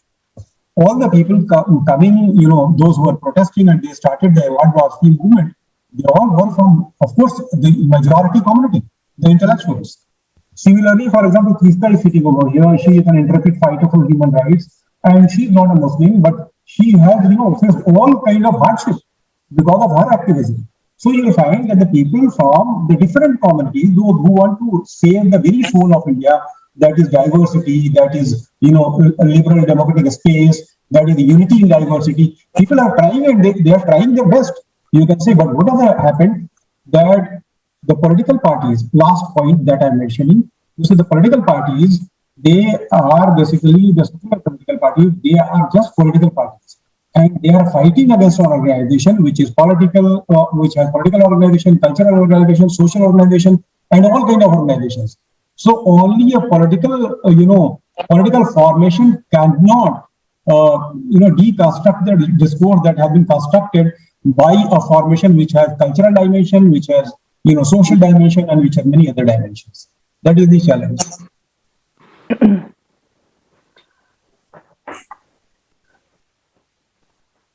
Okay, so next person is Sabia Fatma. Sir, am I audible to you? Yes, you are. Okay. Probably not visible. You go ahead. I will put you on spotlight. Okay. Fine. Now, sir, actually, my question is, I will be talking about the vulnerability part. I mean, everybody is in all the media. It is going 36 Muslim MLA, 36 Muslim MLA. So much talk about it, that the number of Muslim MLAs in UP Vidhan Sabha had increased. But I doubt that this will be counterproductive, and Samajwadi Party will distance itself from Muslim community in the Lok Sabha election, because this will work. Now, even now, the situation is this, that even when Muslim wins, that also becomes a problem. That is also a problem, that Muslim is winning. When a Muslim gets a good position in a college, that is also a problem, that Muslim is topper. So this is, no politician has not done this. This is in the society. They will not vote. I mean, there are reports, and I think they are very much correct, that the Dalits have voted BJP so that Samajwadi should not come to power. You talk of Dalit Muslim Ekta, where it is? Dalits are no longer Dalits. They have started identifying themselves as Hindus. They are on the second strata now. They consider themselves, they do all those things which upper caste Hindus do, and they think that they have become that. Madam Fatma, are you giving the post-election analysis, or do you have a question? I'm asking a question, sir, that Muslim today is in such a position that even if he wins, that becomes a problem. That is a problem. I mean, the general public, sir, we people are the people who are working in private sectors, and we are surrounded by Hindus. We listen to their comments. Where is the question? Can you be short? My question is that if the society, it's not the politician, it has gone much, much deeper. It has come to the society. Okay, so we know that as well, but what you want to say? What is your question? What can be done, sir? Okay. You are talking of bulldozers now. I have seen visuals where a small child, maybe 4 years old child, he was dressed up like Yogi Adityanath, and as a toy, he was given a bulldozer in his hand. And people were, they were happy about it. Okay, got it. Thank you. Yeah. Any solution, Mohib Saab? Quick solution. Sabiha, I always say, and you are very much right, that it is not only othering a particular community. Rather, a particular community has been criminalized. You see, that has been projected as a criminal, as a criminal community, a community which is a threat to the country, a community which is, hell-bent upon destroying the country. So that is why it is just in the national interest that this particular community should be marginalized. You are very much right. That discourse is there. But if that discourse is there, we have spaces. Of course, we can discuss, deconstruct that discourse, and that is why the social coalition of all the co-sufferers. You see, we talk of atrocities on Dalits, atrocities on Muslims, atrocities on Christians, or atrocities on other OBC communities. But what about atrocities on people who are the system, who are the victims of the system? So that is why the only way to fight against this kind of blatant communal fascist agenda is to bring various communities, especially the poor sufferers, under one banner, and that is the only solution. There is no other solution. Thank you.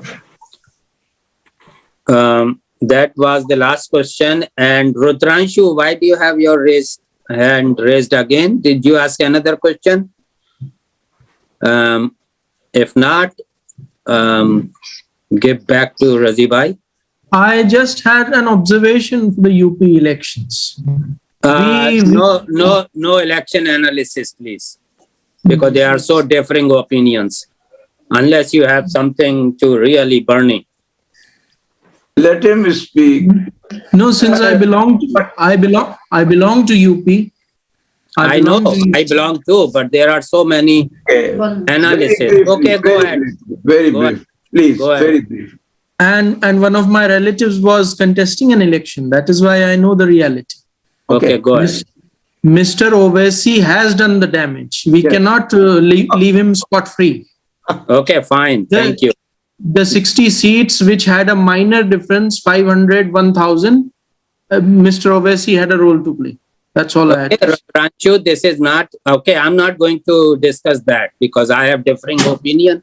So, but that's okay because the in post-election analysis is always the spoilers are blamed. So nothing new. Even in the US it happens. So,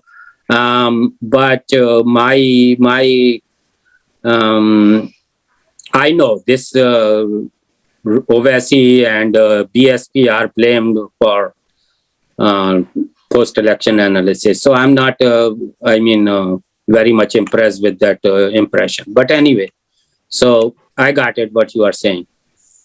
And Razibai, back to you. Okay, quite engaging session. We had a little, bitter experience today, which usually doesn't occur in our events. And we didn't expect this much, but that's probably the strategy of all those people. This was the first time we brought in one person from political party, and we had a taste of it. As far as election analysis, it is true, Rafat, whether we agree or not, but great majority agrees that BSP and OSC did the damage. I do agree with that. I do agree with that. But why to blame them? I do agree with that. But why we are not blaming them? We are just saying.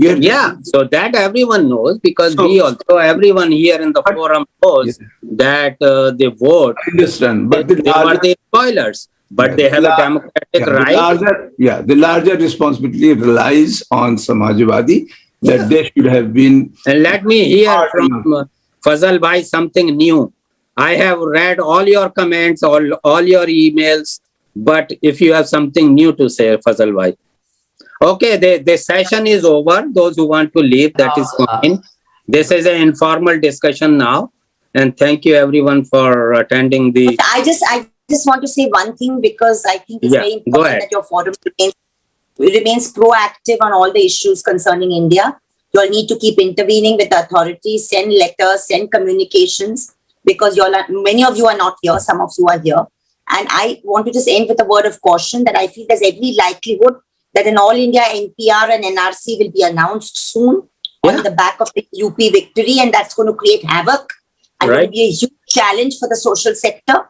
So please train your eyes and ears on what's happening in India and keep intervening. I'm sorry, I have to leave now. Thank you so much. Thank you so much for your time. It is not going to be very soon. It will take some time because they know how to proceed also.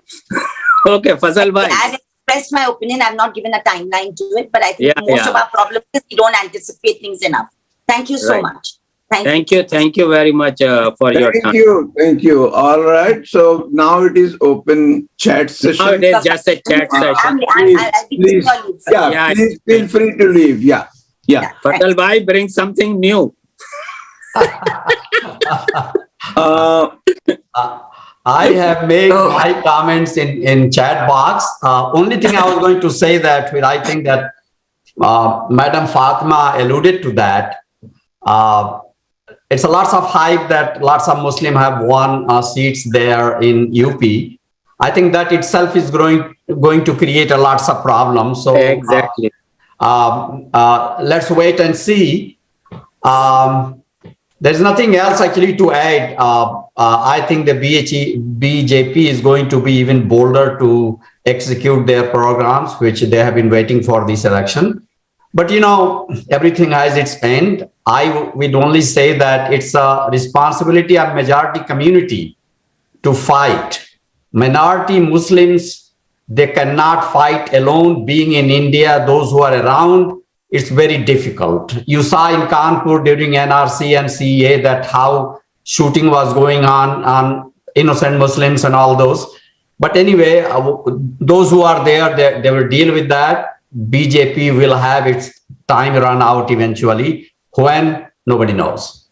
Yeah. So, Fazal bhai, go ahead, Rajibhai. एक जो आपने कहा उस पे तो ये fit होता है ना कि BJP actually wants you to act as communal factor. So and that is the most damaging thing that you means that you will ever do. Raji bhai, यही कह के गई है इल्मी साहिबा कि you are communal, all Muslims are communal. क्या रफत ऐसा है कि why you are bringing इल्मी साहिबा as a devil's advocate? उनकी opinion मतलब So that is already known. And अभी जो आपको दिलीप साहब ने कहा, दिलीप साहब who comes from Dalit community, and he very clearly said and put a prescription before you that rather than capitalizing on established Dalit leader or Muslim leader, these two forces, Muslims as a community, Dalit as a community, unless they join hands and create a real Bahujan Samaj, unless you do that, you cannot become an effective force. But if you remain as a community, just for community's sake, and put that thing, you can win couple of seats in very dense Muslim populated area, but you are going to make non-Muslims more communalized. And you can never achieve your... Razi bhai, this is a process. You should begin all 5 years before the election. ये नहीं है कि 3 महीने पहले आए और election शुरू कर दिया. That's what they all are saying. Can I come in here on an issue of importance? An issue of importance was raised, but not sufficiently discussed. And that is the reforms within the Muslim community. And here, can I make a comment? Here, Professor Mohibul Haque spoke about the role of the ulama. And correct me if I'm wrong, but to me it appears that the ulama and the Muslim professionals seem to be living on different planets. And I think it is important to build a consensus between those who are the ulama and have, whether we like it or not, mass appeal, and the professionals who may be in their own cocoons. My question to Mohib Saab, and that's the discussion I thought we should have, how do we create a platform for some exchange of opinions and views between professionals and professors like yourself and the ulama, so that we can come to some sort of a consensus about what needs to change within the community and how is it going to happen? Sir, इस जो आपने अभी बात कही उसी सवाल में जवाब भी था कि इसके अलावा और कोई रास्ता नहीं है। अल्टीमेटली होता क्या है कि देखिए, जो हमारे उलमा है वो आइडेंटिटी के इश्यूज पे बहुत ज्यादा असर्ट करते हैं, मिसाल के तौर पर, और उसमें जो असर्शन होता है कभी कभी बहुत ही काउंटर प्रोडक्टिव होता है। जैसे अगर आप पूछें, एक बड़ी तादाद उलमा की आपको वो मिल जाएगी जो इंडिया में जिसे कहते हैं abolition of child marriage act, वो एक इम्पॉर्टेंट एक्ट है और उसको बहुत ही प्रोग्रेसिव सेक्शन जो है हिंदू मुसलमान सिख ईसाई सब कुछ अप्रिशिएट करते हैं। 8 साल 9 साल 10 साल की बच्ची की शादी नहीं होनी चाहिए, बट अल्टीमेटली उसको भी अपोज करने वाले एक बड़ी तादाद में आपको मुस्लिम क्लर्जी के लोग मिल जाए, और अनफॉर्चुनेटली उतनी ही बड़ी तादाद में यूनिवर्सिटी प्रोफेसर्स और मुस्लिम प्रोफेशनल्स भी मिल जाए। जो अब यहाँ पे जो स्पेस मिलता है कि अगर 10 साल की जगह पे 18 साल की उम्र अगर गवर्नमेंट ऑफ इंडिया कर देती है और बच्ची की शादी के लिए, why should be opposed by the Muslim community, मुझे ये समझ में नहीं आता। और अल्टीमेटली इसको जब लेकर के जब हम जिसको सोशल स्पेसेस में जाते हैं तो अल्टीमेटली एक रिएक्शन होता है। हिजाब, बुर्का और नकाब का पूरा जो डिफरेंस है वो समझे बगैर मुसलमानों की बड़ी तादाद ये समझती है कि उनको एग्जेम्पशन मिलना चाहिए बुर्का पहनने की, जिन स्कूलों और कॉलेजों में यूनिफॉर्म है। बात ये है कि वो हिजाब के लिए यानी स्कार्फ के लिए जो स्ट्रगल था उसको बुर्का या नकाब का स्ट्रगल बना दिया गया और अल्टीमेटली उस पर where is the catalyst? नहीं, ऐसा है कि ये पूरा सेशन नहीं हो सकता और इतना लॉन्ग एंड पॉसिबल नहीं। आप लोग एक चीज क्यों नहीं करते, ये मॉडर्न एरा में जहां आपके सर्वाइवल और सारी चीजों का मामला है, वहां आप 10 साल की शादी और नकाब की बात सिर्फ कर रहे हैं, आपको प्रायोरिटी नजर नहीं आती कि कहाँ we are really lacking, and that is the education. Why we don't talk about education, why we talk about कि मैरिज की एज क्या, मौलाना कब आएंगे, व्हाट ए मौलाना has to do with education thing. आपकी प्रायोरिटी में we are all educated people here, why the foremost priority that lacks in us is education. एक चीज से ही हर चीज का लिंक है, अगर आप एजुकेट कर दें तो वो नकाब का मामला भी सॉल्व करेंगे, शादी का मामला भी सॉल्व होगा। Why we don't see this as the key issue, and why that's why we lack also educationally at every level in every region, we really lack because our priority कभी भी नहीं education में रही और हमने खुद भी कुछ नहीं किया। ये प्रॉब्लम है ना कि ठीक है नहीं, हम लोग का ये बहुत बड़ा प्रॉब्लम। देखिए पूरे उसमें हमारा फोकस में एक भी आदमियों में से एक ने भी ये नहीं कहा कि एजुकेशन, वो हिंदू मुस्लिम किया और शादी की मैरिज की बात की, अलायंस की बात की, एक ने भी नहीं कहा कि इनर मोहल्लाज में, सुन लीजिए, इनर मोहल्लाज में इधर उधर हर लेवल पे एजुकेशन कहाँ। Mohib sir, if you please permit me, can I say something? Sure. Sir, I have been, आप जो मुझसे कह रहे हैं ना, मैं जो हूँ ये CAA NRC का जो मूवमेंट हुआ था, मैं शाहीन बाग तक गई हूँ और मैं उसमें एक्टिव थी। यहाँ लखनऊ में ये घंटा घर पे ये होता था। आप जो कह रहे हैं सर, मैं आपको बिल्कुल एक लाइव बात बता रही हूँ। मैं भी यही बात कह रही थी जो आप कह रहे हैं, बीइंग इंटेलेक्चुअल, और मैं ये बात किसी दूसरी साहिबा से कह रही थी कि ये सब क्यों हो रहा है। इस सब की वजह जो है गुर्बत है और लाइल्मी है, हम लोग जो पढ़ा नहीं पाए।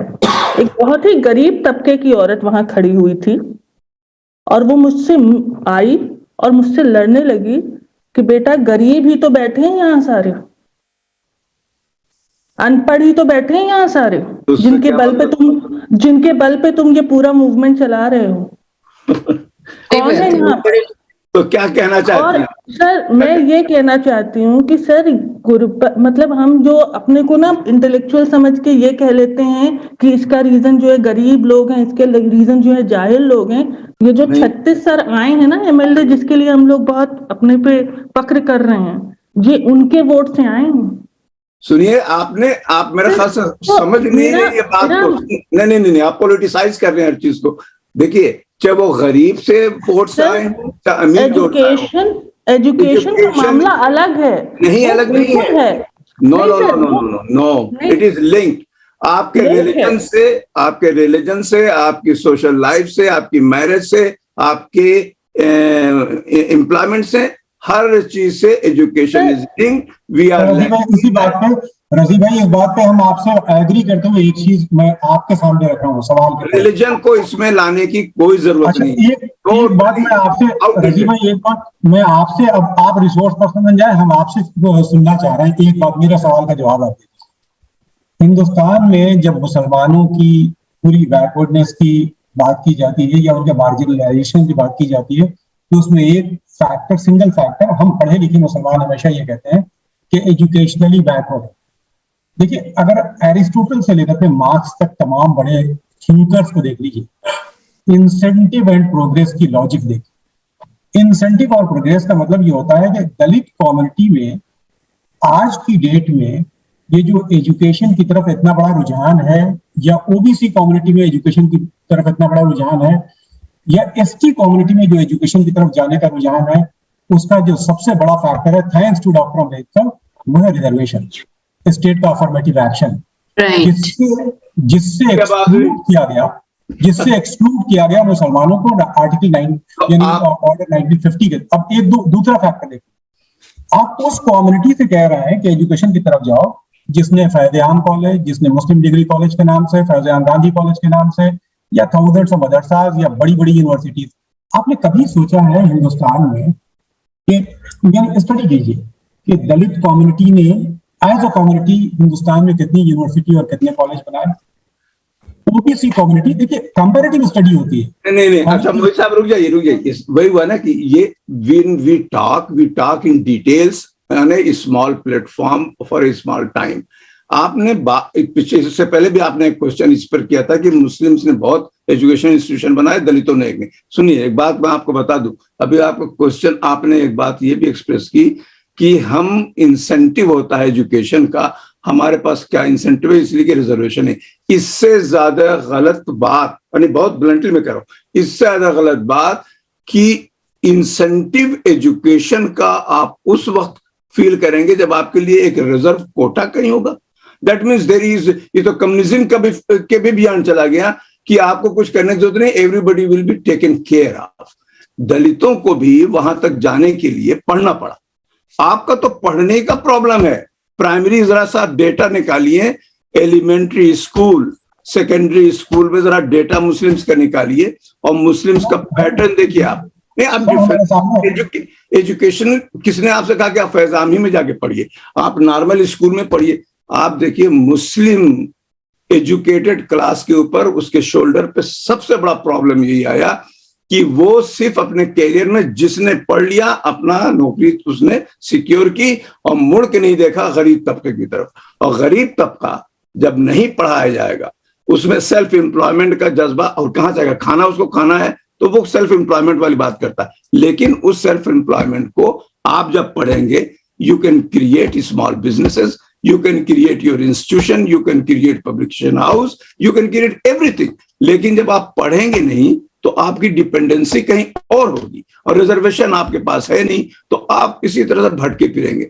आप ये बताइए कि एक भी कोई सेंटर, कोई फ्री बच्चों के लिए कोई जगह पूरे यूपी में आप नाम दीजिए, 45 मिलियन मुस्लिम्स रहते हैं, 45 मिलियन मुस्लिम्स उस जगह पे हैं। एक ग्रैंड इंस्टीट्यूशन बना दिया आपने, क्या नया कि इंटीग्रल, उसमें जो पैसा जाता है वो गरीब मुसलमान तो उसको नहीं दे पाए। आपने फ्री इंस्टीट्यूशन कोई भी ऐसा बनाया जो क्वालिटी का हो?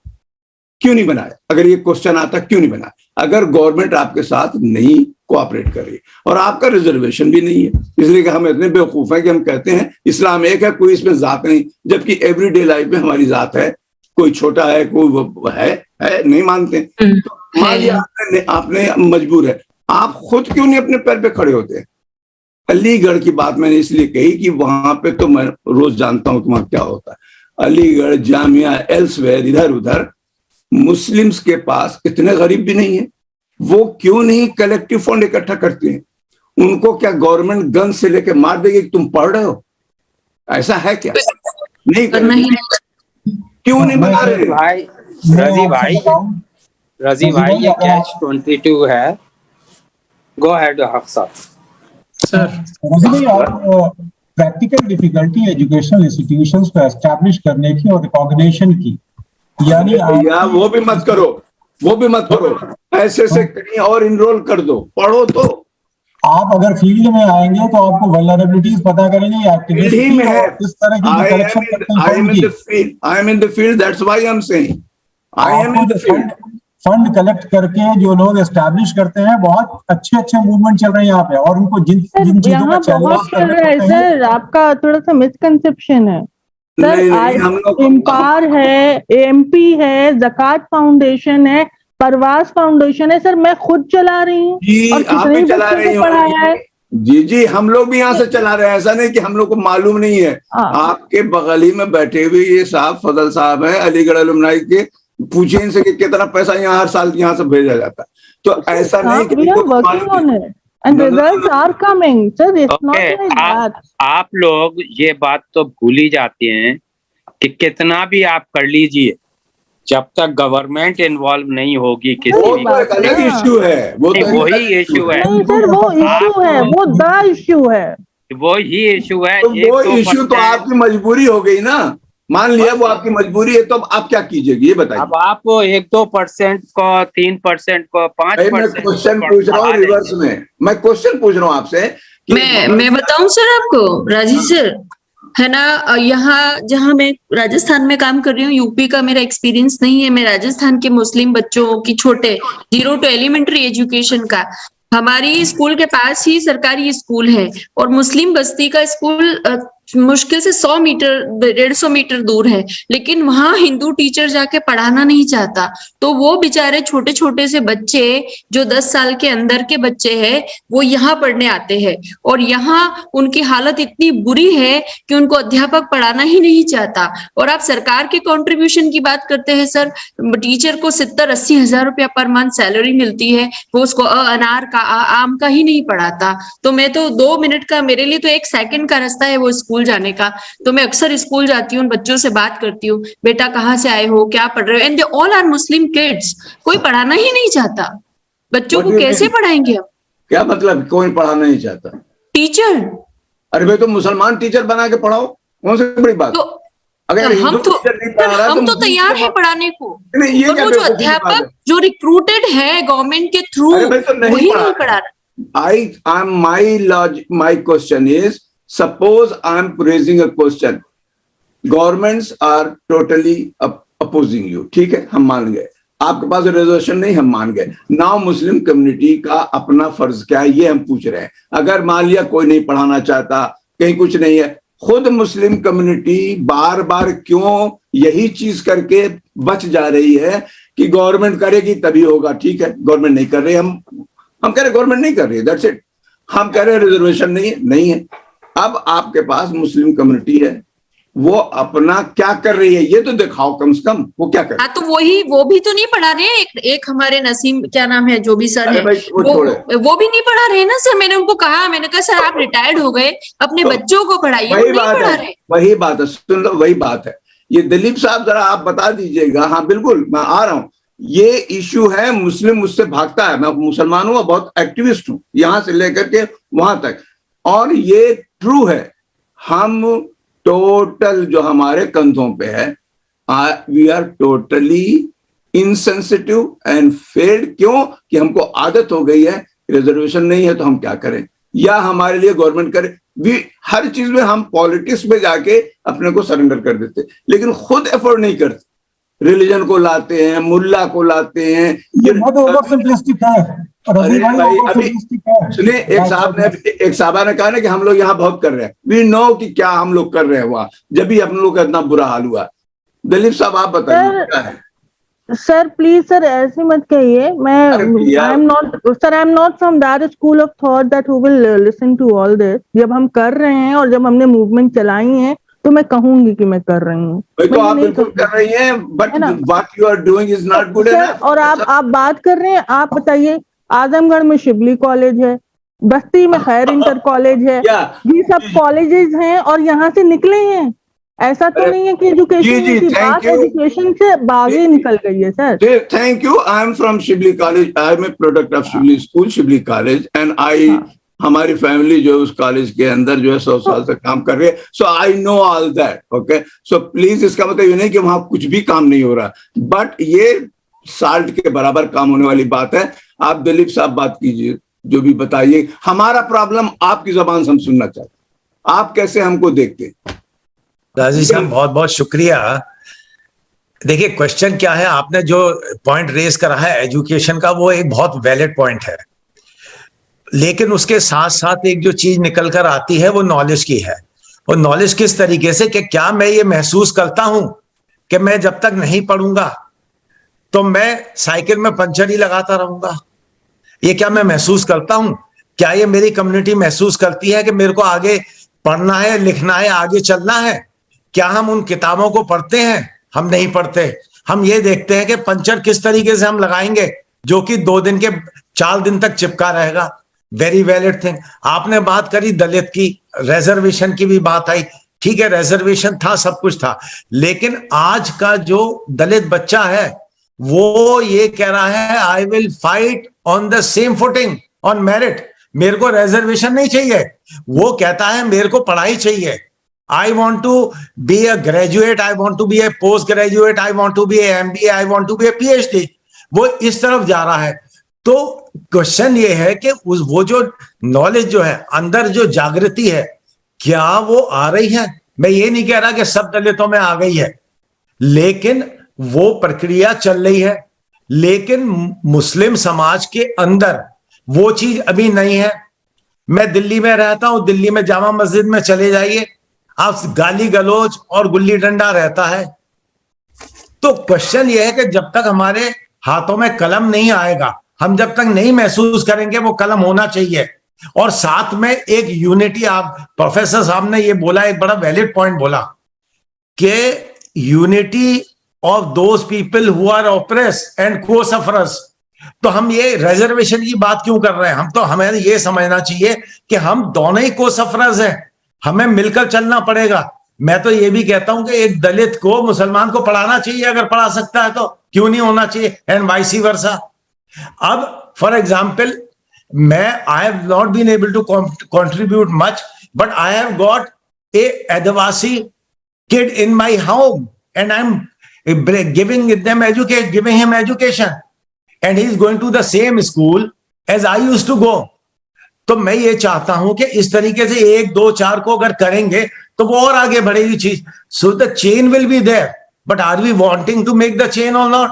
That is the issue, and it starts with education. I agree with you Raji ji, education is foremost. अगर अंबेडकर ने एजुकेशन नहीं करी होती, क्या होता? नहीं होता। आप ये देखिए, इसमें बुरा किसी को मानने वाले, नथिंग पर्सनल। आप देखिए, आपने रीजन और रैशनल के साथ एक बात की, रैशनलिटी दिखाई। हमारे 2 स्टीम्ड लोग जो हमारे दोस्त हैं, उन्होंने डिफेंसिव होकर बात की, दोनों मुसलमान हैं, कि आप क्यों ऐसे बात कर रहे हैं, इतना हम लोग कर रहे हैं। अरे बाबा, ये तो सबको मालूम है कि आप कहीं कहीं कुछ कर रहे हैं।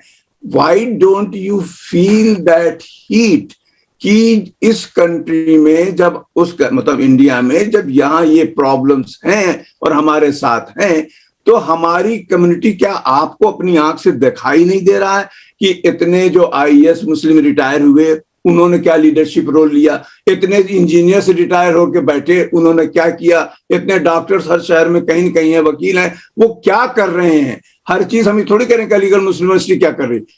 आखिर कितनों भी खराब हाल हो, मुस्लिम वहां पे रिटायर होके एजुकेटेड क्लास, और जो अभी रिटायर नहीं हुआ वो दिखाई दे रहा है, हर शहर में एक बिजनेस क्लास भी दिखाई दे रहा है। हमने खुद अंडर द सिचुएशन क्या इंसेंटिव है, क्या किया है फजल भाई? Sir, can I intervene?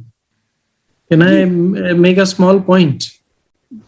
अरे फौरन बोल दिया कीजिए भाई। जी जी सर, बात ये है कि हमारे जो तालीमी इदारे हैं, आई एम सॉरी टू से, I might offend the professors on the panel, वो बहुत ही घटिया लेवल के हैं। वो कोई क्रिटिकल थिंकिंग पैदा ही नहीं कर पाते। The only difference between India and USA में भी डिक्टेटर बनने की कोशिश की ट्रंप ने, लेकिन वहां की यूनिवर्सिटीज ने उसको रोक दिया। वहां की यूनिवर्सिटीज ने उसको डिक्टेटर नहीं बनने दिया, क्योंकि वहां के मासेस में क्रिटिकल थिंकिंग थी। वहां ट्रंप ने भी मेजॉरिटी अपीजमेंट करने की कोशिश की कि I will establish white supremacy, लेकिन उसके आइडिया को आईवी लीग यूनिवर्सिटीज ने डैमेज कर दिया। हमारी जो यूनिवर्सिटीज हैं वो सिर्फ इतना काम करती हैं कि भैया पढ़ो, नौकरी कर लो, नौकरी लग जाएगी तो शादी हो जाएगी।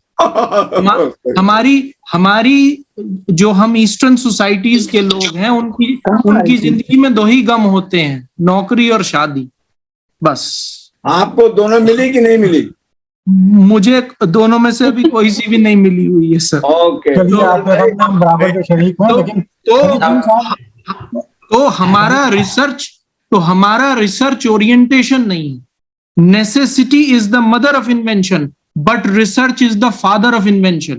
When necessity and research copulate, then inventions are born. How many inventions can be attributed to Hindus or to Muslims? We are living in a world made by Christians. एक माचिस से लेके और हवाई जहाज तक जो बना है दुनिया में, वो क्रिश्चियंस ने बनाया है। दुनिया में कैलेंडर उनका चल रहा है। हमने 1500 साल पहले बनाई थी ना, उसके बाद हम बहुत खुश हो गए थे, फिर सो गए। तो आप अरे सिंह साहब आप कहाँ ले जा रहे हैं इसको? देखिए, शुरुआत जो थी वो एजुकेशन और नॉलेज की बात है, आप किस तरफ चले गए? आप तो दूसरी तरफ चल रहे हैं सिंह साहब। बेसिक में तो क्लैरिटी है नहीं, तो फिर कहाँ जाएंगे आप? भाई आप लाइट नोट पे बात की जाए। भाई फजल भाई आप बताइए कि आखिर हम क्यों नहीं कुछ कर रहे हैं, और करना चाहिए कि नहीं? अब बेकार बातें हैं ये सब। नहीं करना चाहिए।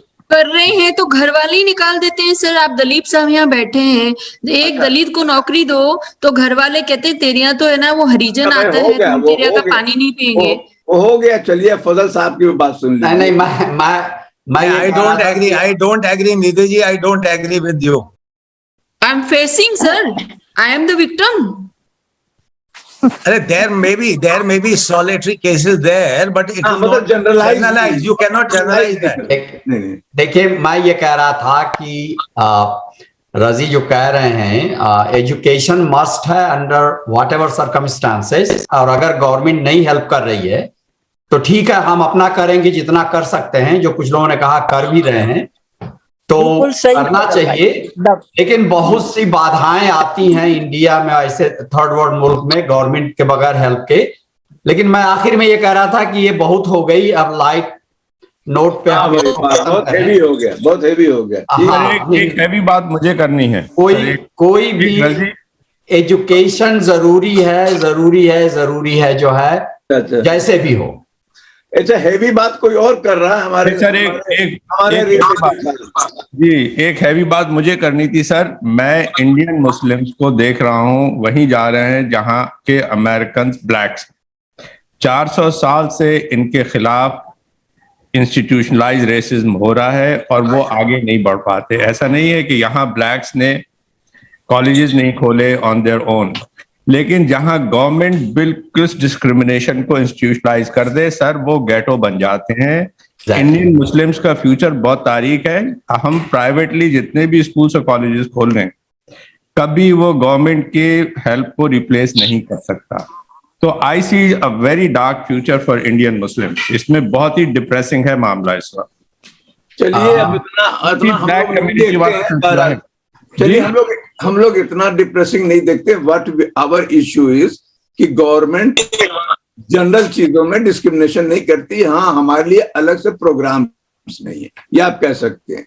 लेकिन ऐसा भी नहीं है, अगर आप जाके देखें तो अंडर इसी कांग्रेस की या दूसरी गवर्नमेंट में बहुत सी स्कॉलरशिप्स ऐसे हैं कि जो चल रही है मुस्लिम्स के लिए गियर्ड है, मुस्लिम और लड़कियों के लिए भी है। हमारा प्रॉब्लम खुद अपनी अवेयरनेस है कि कितने लोगों को, I tell you in Lucknow people are telling me who are running this coaching centres कि बहुत लोगों को मुस्लिम मोहल्लों में पता ही नहीं कि हमारे यहाँ कितने प्रोजेक्ट गवर्नमेंट के हैं जो आप अवेल कर सकते हैं, कितनी हेल्प मौजूद है जो आप ले नहीं सकते, इसलिए कि वहां वाकई ये बात है कि एक सर्टेन क्लास को छोड़ के ज्यादातर पढ़ने लिखने का कोई माहौल है ही नहीं, जीरो है।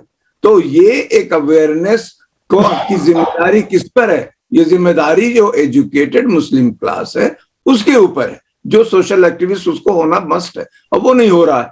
आप जहां जाइए दे आर सो, अगर जो वेल ऑफ एजुकेटेड हैं वो they are so, they have nothing else to say, they just mind their own life. तो ये एक बहुत बड़ा इश्यू है और इस इश्यू से आप इसको इनकार नहीं कर सकते। ये अवेयरनेस जो आपने कहा दलितों में आई है, वो अवेयरनेस आई पढ़ने की और उनको बराबर बनाने की। हमारे यहाँ खाली बिटरनेस आई है कि हमारे साथ कोई कुछ हो ही नहीं रहा तो हम कुछ नहीं करेंगे, क्या करें, क्या फायदा है? रजी भाई, फजलुर रहमान साहब बहुत अच्छी बात कर रहे थे कि लाइटर नोट पे खत्म होना चाहिए। तो आप तो खैर वहां पे बैठे हुए, किसी का बहुत अच्छा शेर मुझे याद आता है कि मोहब्बत को समझना है तो ना से खुद मोहब्बत कर, किनारे से कभी अंदाजा तूफान नहीं होता। ये देखिए, हाँ, तो ये आपने देखा ना, ये जो आपने वाली मारी हमारे ऊपर, तो वो सुनिए, वो क्यों, वो लाइटी पे हम कहेंगे, ये अक्सर आता है। और ये बता दूं, अगर रिवर्स पड़ गया तो ये बहुत बार देसी लोगों ने हमारे खुद रिश्तेदारों का कि आप लोगों को क्या मालूम कि वहां से आप बैठ के बड़ा आराम से कहते, and I actually tell them कि मुझे आके शॉक लगता है इंडिया में कि in fact it is the reverse way, it is the reverse way. आपने अभी कह दिया ना, ये शेर पढ़ दिया, आपको नहीं मालूम कि अलीगढ़ मुस्लिम यूनिवर्सिटी हो, जो जामिया हो, जो कहीं भी हो, जो सेंटर्स है मुस्लिम्स के, जितना अवेयरनेस और जितना काम यहाँ बैठ के लोग वहां के बच्चों के लिए कर रहे हैं, वहां इकट्ठा कोई कर ही नहीं रहा। ये तो ये पता नहीं आप कैसे कर रहे हैं।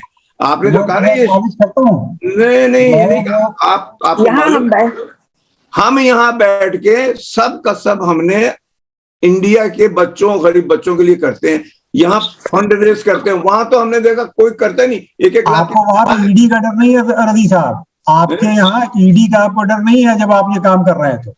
नहीं है ED sir, ED enforcement directorate. ED नहीं, आप समझ नहीं रहे, ये सब बहाने हैं, ये सब बहाने हैं। नहीं, बहाने नहीं है सर, मैं एक कमेंट के जमाने हैं। मैं एक कमेंट करना चाह रहा था, जो है एक चीज जो दलित की बात आती है, बेचारे दलित इतना पीछे रहे हैं और अभी भी जितना लोग कहते हैं कि वो आगे हैं, वो है नहीं। ये एक मास परसेप्शन फैला दिया गया है ताकि वो हिंदुत्व फोल्ड में आ जाए, जो है उसको पॉलिटिकली किया गया है, जिसके वो शिकार हुए भी हैं। वो इतना आगे बेचारे नहीं गए हैं जितना कि लोगों ने उसको बताया है, जो है they need a lot more work. सही बात है। लेकिन मैं देहात से आता हूं, मैं जानता हूं, मेरे मोहल्ले के अगल बगल बहुत से दलित हैं, मैं देखता हूं उनकी क्या पोजीशन है, जो है तो ये मैं कहना चाह रहा हूं, ये पॉलिटिकल वो है। सही आप कह रहे हैं, मैंने भी यही देखा है और ये कोई छिपी बात नहीं है। बस इतना फर्क ये है कि उनको रिजर्वेशन के थ्रू में थोड़ी बहुत चीजें मिली हैं, लेकिन सोशल स्ट्रक्चर ऐसा रखा गया कंट्री में कि अभी उनके पास बहुत से ऐसी चीजें नहीं। आप तो दूसरी फूटिंग पे थे ना, हमारा मसला दूसरा है। आपकी फूटिंग वो नहीं थी, लेकिन आप रिवर्स गियर में गए। ये मसला है कि हमारी फूटिंग तो दलित वाली नहीं थी। अब तो ठीक है, पार्टीशन का थोड़ा इफेक्ट पड़ा, लेकिन ऐसा भी नहीं पड़ा था। आप देखिए, साउथ इंडिया अनटच था, सेंट्रल इंडिया अनटच था, वेस्टर्न इंडिया अनटच था, लेकिन हम रियली रिग्रेसिव उसमें गए हैं वक्त के साथ। बजाय इसके कि हम प्रोग्रेस आगे करते, we have turn back to the other side और डिफेंसिव कंटिन्यूअस है, rather than being analytical we get defensive instantly कि ये नहीं होता, वो नहीं करते, आप लोग क्या जाने। We never go analytically. Analytically मैं आपको बताऊं कि मैं तकरीबन 10-12 हज़ार पेजेस कॉन्स्टिट्यूएंट असेंबली के डिबेट्स पढ़ रहा था कि उसमें जब इंसेंटिव्स की या अफर्मेटिव एक्शन की बात हो रही थी, और उसमें मैं पा रहा था कि बेगम एजाज रसूल, तजम्मुल हुसैन खान वही बातें कर रहे थे जो आप अभी कर रहे हैं रवि भाई कॉन्स्टिट्यूएंट असेंबली डिबेट में। मेरे ख्याल से इसको खत्म किया जाए भाई। और डॉक्टर अंबेडकर जो एक बहुत ही ऑर्गेनिक थिंकर थे, डॉक्टर अंबेडकर की इंटरवेंशन हर इंपॉर्टेंट मौके पे देखिएगा, उसमें क्या नाम है कॉन्स्टिट्यूएंट असेंबली डिबेट में इतना अच्छा इंटरवेंशन, इतना इन्फॉर्म्ड इंटरवेंशन जब एक ऑर्गेनिक इंटेलेक्चुअल या ऑर्गेनिक लीडर जैसा फाइट करता है। और ऑन ऑल इंपॉर्टेंट ओकेजन, जिसके बारे में प्रोफेसर अब्बास अंसारी साहब का कमेंट मुझे याद आता है कि on all important occasions in the constituent assembly of India, these leaders, our own leaders, they maintained their criminal silence, or the speeches that they were delivering, they were not relevant. देखिए, जब देने की बात होती है, आज अगर किसी भी डिस्ट्रिक्ट में चले जाइए, हमारे फॉर्मर अनटचेबल जो हमारे जैसे लोग हैं, हमारे दलित यानी SC/ST के लोग, ये thanks to that intervention of doctor Ambedkar कि आज किसी भी डिस्ट्रिक्ट में चले जाइए, डिस्पाइट अनटचेबिलिटी 25% कम से कम आपको जॉब्स मिल जाएंगे, कम से कम 25% हर डिस्ट्रिक्ट में मिल जाएंगे। क्यों मिल जाएंगे भाई? यार आप, मैं मोहित साहब एक बात वाकई नहीं समझ पा रहा हूँ कि वो जो रुद्रांशु ने कहा कि हम लोग स्पेस को ब्रॉड नहीं कर पाते क्या, वो तो तय हो गया ना मेरे भाई, आप तो पॉलिटिकल साइंस के प्रोफेसर हैं, वो तो तय हो गया कि मुस्लिम्स कैटेगराइज किए गए, जिस भी वजह से हिस्टोरिकल ब्लंडर हुआ, जो भी हुआ, वो रिजर्वेशन में नहीं है। ये बात क्यों नहीं आप समझ रहे कि वो रिजर्वेशन में नहीं है? तो जब नहीं है तो उनको पैरिटी में कि जो रिजर्वेशन से उसे मत रखिए, आपकी कंडीशन दूसरी है। अब इस दूसरी कंडीशन में क्यों नहीं वही दिमाग जो आप लगा रहे हैं अंबेडकर साहब तक जाने का, उस दिमाग से क्यों नहीं आप ओपन हो कि ये बात, आप तो मेरी बात नहीं समझ पा रहे, जो मैं कह रहा हूँ इस बात की वजह से। अरे आप, मैं ये कह रहा हूँ कि in democratic society solution of every problem is political. No it is not. No sir, it is sir. हम लोग नहीं, ठीक है, तो मुस्लिम्स को इस चीज से भी निकलना होगा। पॉलिटिकल अवेयरनेस सर, हम लोगों का डेडिकेशन, आप सोचिए आपके यहाँ दिन है, आप बैठे हैं, रात के 12 बज गए, लेकिन फिर भी हम डटे हुए हैं। अरे वो डेडिकेशन की कमी नहीं है, थैंक यू, डेडिकेशन की कमी नहीं है सर हम लोगों में। Well said, well said, thank you, well said भाई। ये लाइटर नोट यही था, सही भाई, मगर प्रॉब्लम, हम फ्रंट लाइन वर्कर हैं सर, हम यहाँ पे गोली खाते हुए भाई तो कह रहे हैं कि थैंक्स फॉर योर डेडिकेशन। वैसे रसी साहब, एक बात हम कहना चाहेंगे, प्रोफेसर साहब भी यहाँ बैठे हुए हैं, इनके कमरे में ही AMU में बैठे हुए एक डिस्कशन चल रहा था हम लोगों का, और उसमें हमने उस वक्त 2012 की बात होगी, हमने कहा कि एक नारा दिया जाए, जय भीम जय मीम, जय मीम जय भीम। वो नारे का इतना एतराज हुआ, लेकिन जब ओवैसी साहब देते हैं तब वो एक्सेप्टेबल है, लेकिन अगर दलित देता है तो नहीं है। तो को सफरर कहाँ बन रहे? भाई बिल्कुल आपने सही कहा, वही सही कहा। दलित भीम साहब, हम लोग तो, हम और आप तो उस नारे के साथ ही आगे बढ़े थे सर। नहीं, ये बात आप सही कह रहे हैं। वैसे आपने हाईजैक कर दिया। वैसे मैडम फातिमा, हम लोग भी बगैर लंच के ही डटे हुए हैं। ऐसा नहीं कि आप ही डेडिकेटेड हैं। यहाँ 1:30 बजे हैं, हम लोग लंच अभी नहीं खाए हैं आपकी वजह से। सर यहाँ हम आपको बताएं, हम अपने ऑफिस में अगर किसी दिन बहस करके आते हैं ना, तो शाम में आकर के डर जाते हैं कि कहीं ईमेल ना आ जाए कि your services are no more required. अच्छा, चलिए, हुआ है, ऐसा हुआ है सर हमारे यहाँ। ओके, ठीक है। हमारे यहाँ एक इंसान की प्राइवेट सेक्टर में नौकरी गई है क्योंकि उसने जो है लिख दिया था कि चेहल्लुम की छुट्टी क्यों नहीं हुई। He was, I mean, very capable person. अरे भाई, तो प्राइवेट सेक्टर है, वो कुछ भी कर सकता है, उसके लिए आप क्या कीजिएगा? प्राइवेट सेक्टर की उसने तो उसने गवर्नमेंट को लिख दी। मतलब आप ये सोचिए कि हम लोग इस पर भी, इस तमाम अपने ऊपर डेंजर ले करके भी हम लोग काम करते हैं, बहस करते हैं, लोगों से जाते हैं ग्रास रूट। सर मेरी भी सोच वही थी जो आपकी है, जब तक मैं ग्रास रूट से मिली नहीं थी। प्रॉब्लम तो हम लोग ड्राइंग रूम डिस्कशन वाले हैं, प्रॉब्लम ग्रासरूट वाले तो हैं। ये बताइए, आप जो बार बार ये लाती हैं तो वो लाइटर में हम लोग जा ही नहीं पाते। आप बहुत सीरियस होकर के आप देखिए, आप कंटिन्यूअस आप एक्यूजेशन वाले बोर्ड में आती हैं कि हम जो करते हैं वो सही कर रहे हैं, आप लोग तो ड्राइंग रूम वाले हैं। आपको कैसे मालूम? आप नहीं, हम लोग आप लोग नहीं, हम लोग, मैं I include my self in that. क्यों ड्राइंग रूम वाले हैं? क्यों ड्राइंग रूम वाले हैं? क्योंकि हमें नहीं पता, हम लोग बहुत सारी चीजें प्री कंसीव नोशन से समझते हैं, which is not the reality. ये आपकी अंडरस्टैंडिंग होगी ना, क्यों आप सबको इंक्लूड इसमें कर रहे हैं?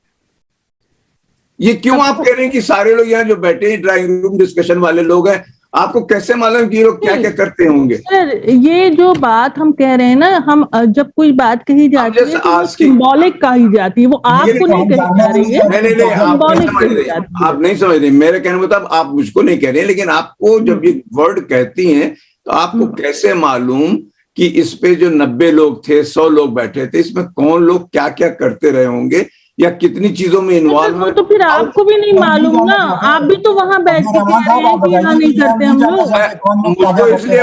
मुझको इसलिए मालूम है कि मैं ये फोरम चला रहा हूँ, तो इस पे जितने लोग थे ऑलमोस्ट सभी को मैं जानता हूँ कि कौन लोग हैं।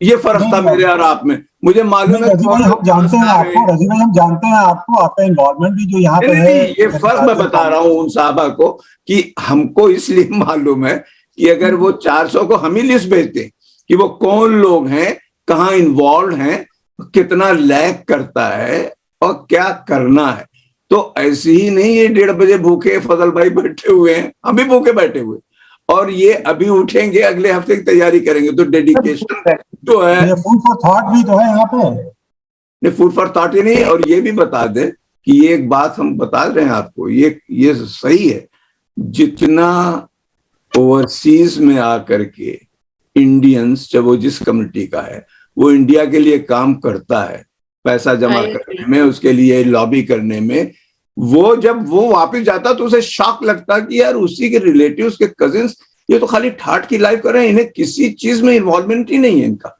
दैट्स व्हाट मैं एग्री करती हूँ राजीव सर की बात। एब्सोल्युटली राइट रजी भाई, absolutely right. I mean I really get shock. और ये नहीं बात है, मैं देखिए, मैं आजमगढ़ से बिलोंग करता हूँ। आजमगढ़ से लेके अलीगढ़, दिल्ली का मेरा एक ही रूट रहा है 40 साल से। एवरी चीज मैं जानता हूँ, डेली बेसिस पे मैं एंगेजमेंट मेरा है, मुझे मालूम है कि कितने लोग वहां क्या करते हैं उसमें, और यहाँ पे क्या करते हैं, और क्यों यहाँ पे इतना वो अननेसेसरी। अब कोई कहे कि हम तो बड़े ठाट से रह सकते हैं, हमें क्या पड़ी हुई यार, हम तो अब सिटीजन भी नहीं, आराम से कर रहे, क्या सब तमाशा किए हुए। Why we are doing all that? ये कोई बैठ के मजा लेना है तो हम यहीं पे मजा ना ले लें, आप लोगों के साथ क्या मजा लेना? तो that logic doesn't fit. We are very activist here, all NRIs, most of them जो एक्टिविस्ट हैं वो बहुत इंगेज है, और सब इंडिया की गियर्ड है, सब इंडिया के ऊपर। Sir, this is the difference. उसके लिए दुआ कर दीजिए कि रुद्रांशु की 2 प्रॉब्लम है वो दोनों खत्म हो जाए जल्द से जल्द। This is the difference. I did my LLM from Canada. तो मैं भी पहले हार्ड जो राइट विंग विचारधारा है उसको बड़ा पसंद तो नहीं करता था, लेकिन एक्सेप्ट करता था। उस राइट विंग थिंकिंग को चैलेंज करने की जो कुव्वत मेरे अंदर आई, वो कनाडा से एलएलएम करने के बाद ही आई। वो हिंदुस्तान में पढ़ के नहीं आ पा रही थी। अगर लेकिन ना एक बात समझिए, कोई तो बात होगी ना कि हमारे फ्रीडम मूवमेंट को विदेश में पढ़े हुए लोगों ने ही क्यों लीड किया। अरे तो ये दिलीप साहब बैठे हुए हैं, वो दिलीप साहब आपकी बात नहीं मानेंगे। दिलीप साहब तो वहीं की प्रोडक्ट हैं, वो तो वहां पे भी लिबरल हैं। तो और मुस्लिम्स को ये समझना भी छोड़ना होगा कि डिस्क्रिमिनेशन या खतरा खाली उन्हीं के ऊपर है। मैंने अभी चैट बॉक्स में एक पूरा राइटअप जो मैंने खुद लिखा है, छोटा सा एक पैराग्राफ, वो प्रोफेसर साहब को भेजा भी है। Even the Jats are becoming powerless, systematically they have been made powerless by the BJP. The state of Haryana, which always used to have a Jat chief minister, no longer has a Jat chief minister. There is no Jat cabinet minister. आप कहाँ से कहाँ लेके जा रहे हैं discussion को? आप बहुत कहाँ से कहाँ डिस्कशन ले जा रहे हैं? बात जो हो रही है उस पर फोकस रखिए। अरे तो ये क्या कह रही हैं आप? क्यों आ गई बीच में इंटरव्यू करने? क्या कहना चाहती हैं आप? डिस्कशन को कहना मैं कहीं चाहते नहीं हैं ले कि जा रहा तुमने हूँ, जो बात डिस्कशन को कही है वो ये नहीं है प्लीज हमें प्लीज हियर मी आउट, अपनी मदद आप करनी चाहिए। देखिए ये बात सही है। Please hear me out. All I want जैसे कि आपने बार बार इस चीज को कहा एक बात कि समझिए, हमें खुद करनी चाहिए। all I wanted to say is right wing ideology is based on bigotry and it has to create division. Yeah, no doubt about it. No doubt about it. At the moment it is creating division between Hindus and the Muslims. बिल्कुल जब ये किस्सा settle हो जाएगा तो वो chapter number 2 शुरू होगा, वो होगा दलित वर्सेस सवर्ण, फिर चैप्टर नंबर 3 कुछ और आएगा। Chapter 1 is near completion, sir. I tell you, it is near completion. वो रुकती नहीं है कहीं भी। And chapter number 4 will be capitalists versus the poor people. ये जो इलेक्शन हुआ है ये लाइट नोट पे नहीं जा रहा है, लाइट नोट पे बिल्कुल नहीं जा रहा है, मुस्तकिल सीरियस नोट की तरफ वापस आ रहे हैं लोग। तो देखिए सिंह साहब, मुद्दे की जो बात है, मुद्दे की बात यह है सिंह साहब, मैं प्लीज समझिए, मुद्दे की बात यह है कि आज सिचुएशन ये है, राइट और लेफ्ट की बात नहीं आ रही, आज सिचुएशन आ रही है कि संविधान को कैसे बचाया जाए, बात वहां पर आ रही है। ये मुद्दा वो है असली, और वो जो है उसको मुस्लिम और दलित समाज मिलकर ही बचा सकता है, और कोई नहीं बचाएगा। ये भी समझ लीजिए इस बात को। जो सिंह साहब पोखर में स्विमिंग सीखता है उसे पता है पोखर क्या है। जी ये बात तो है। और उसके लिए ये बात बड़ी ऊंची, और उसके लिए पार्टी सिस्टम भी चाहिए सर। अरे भाई उसमें भैंस भी डालनी चाहिए।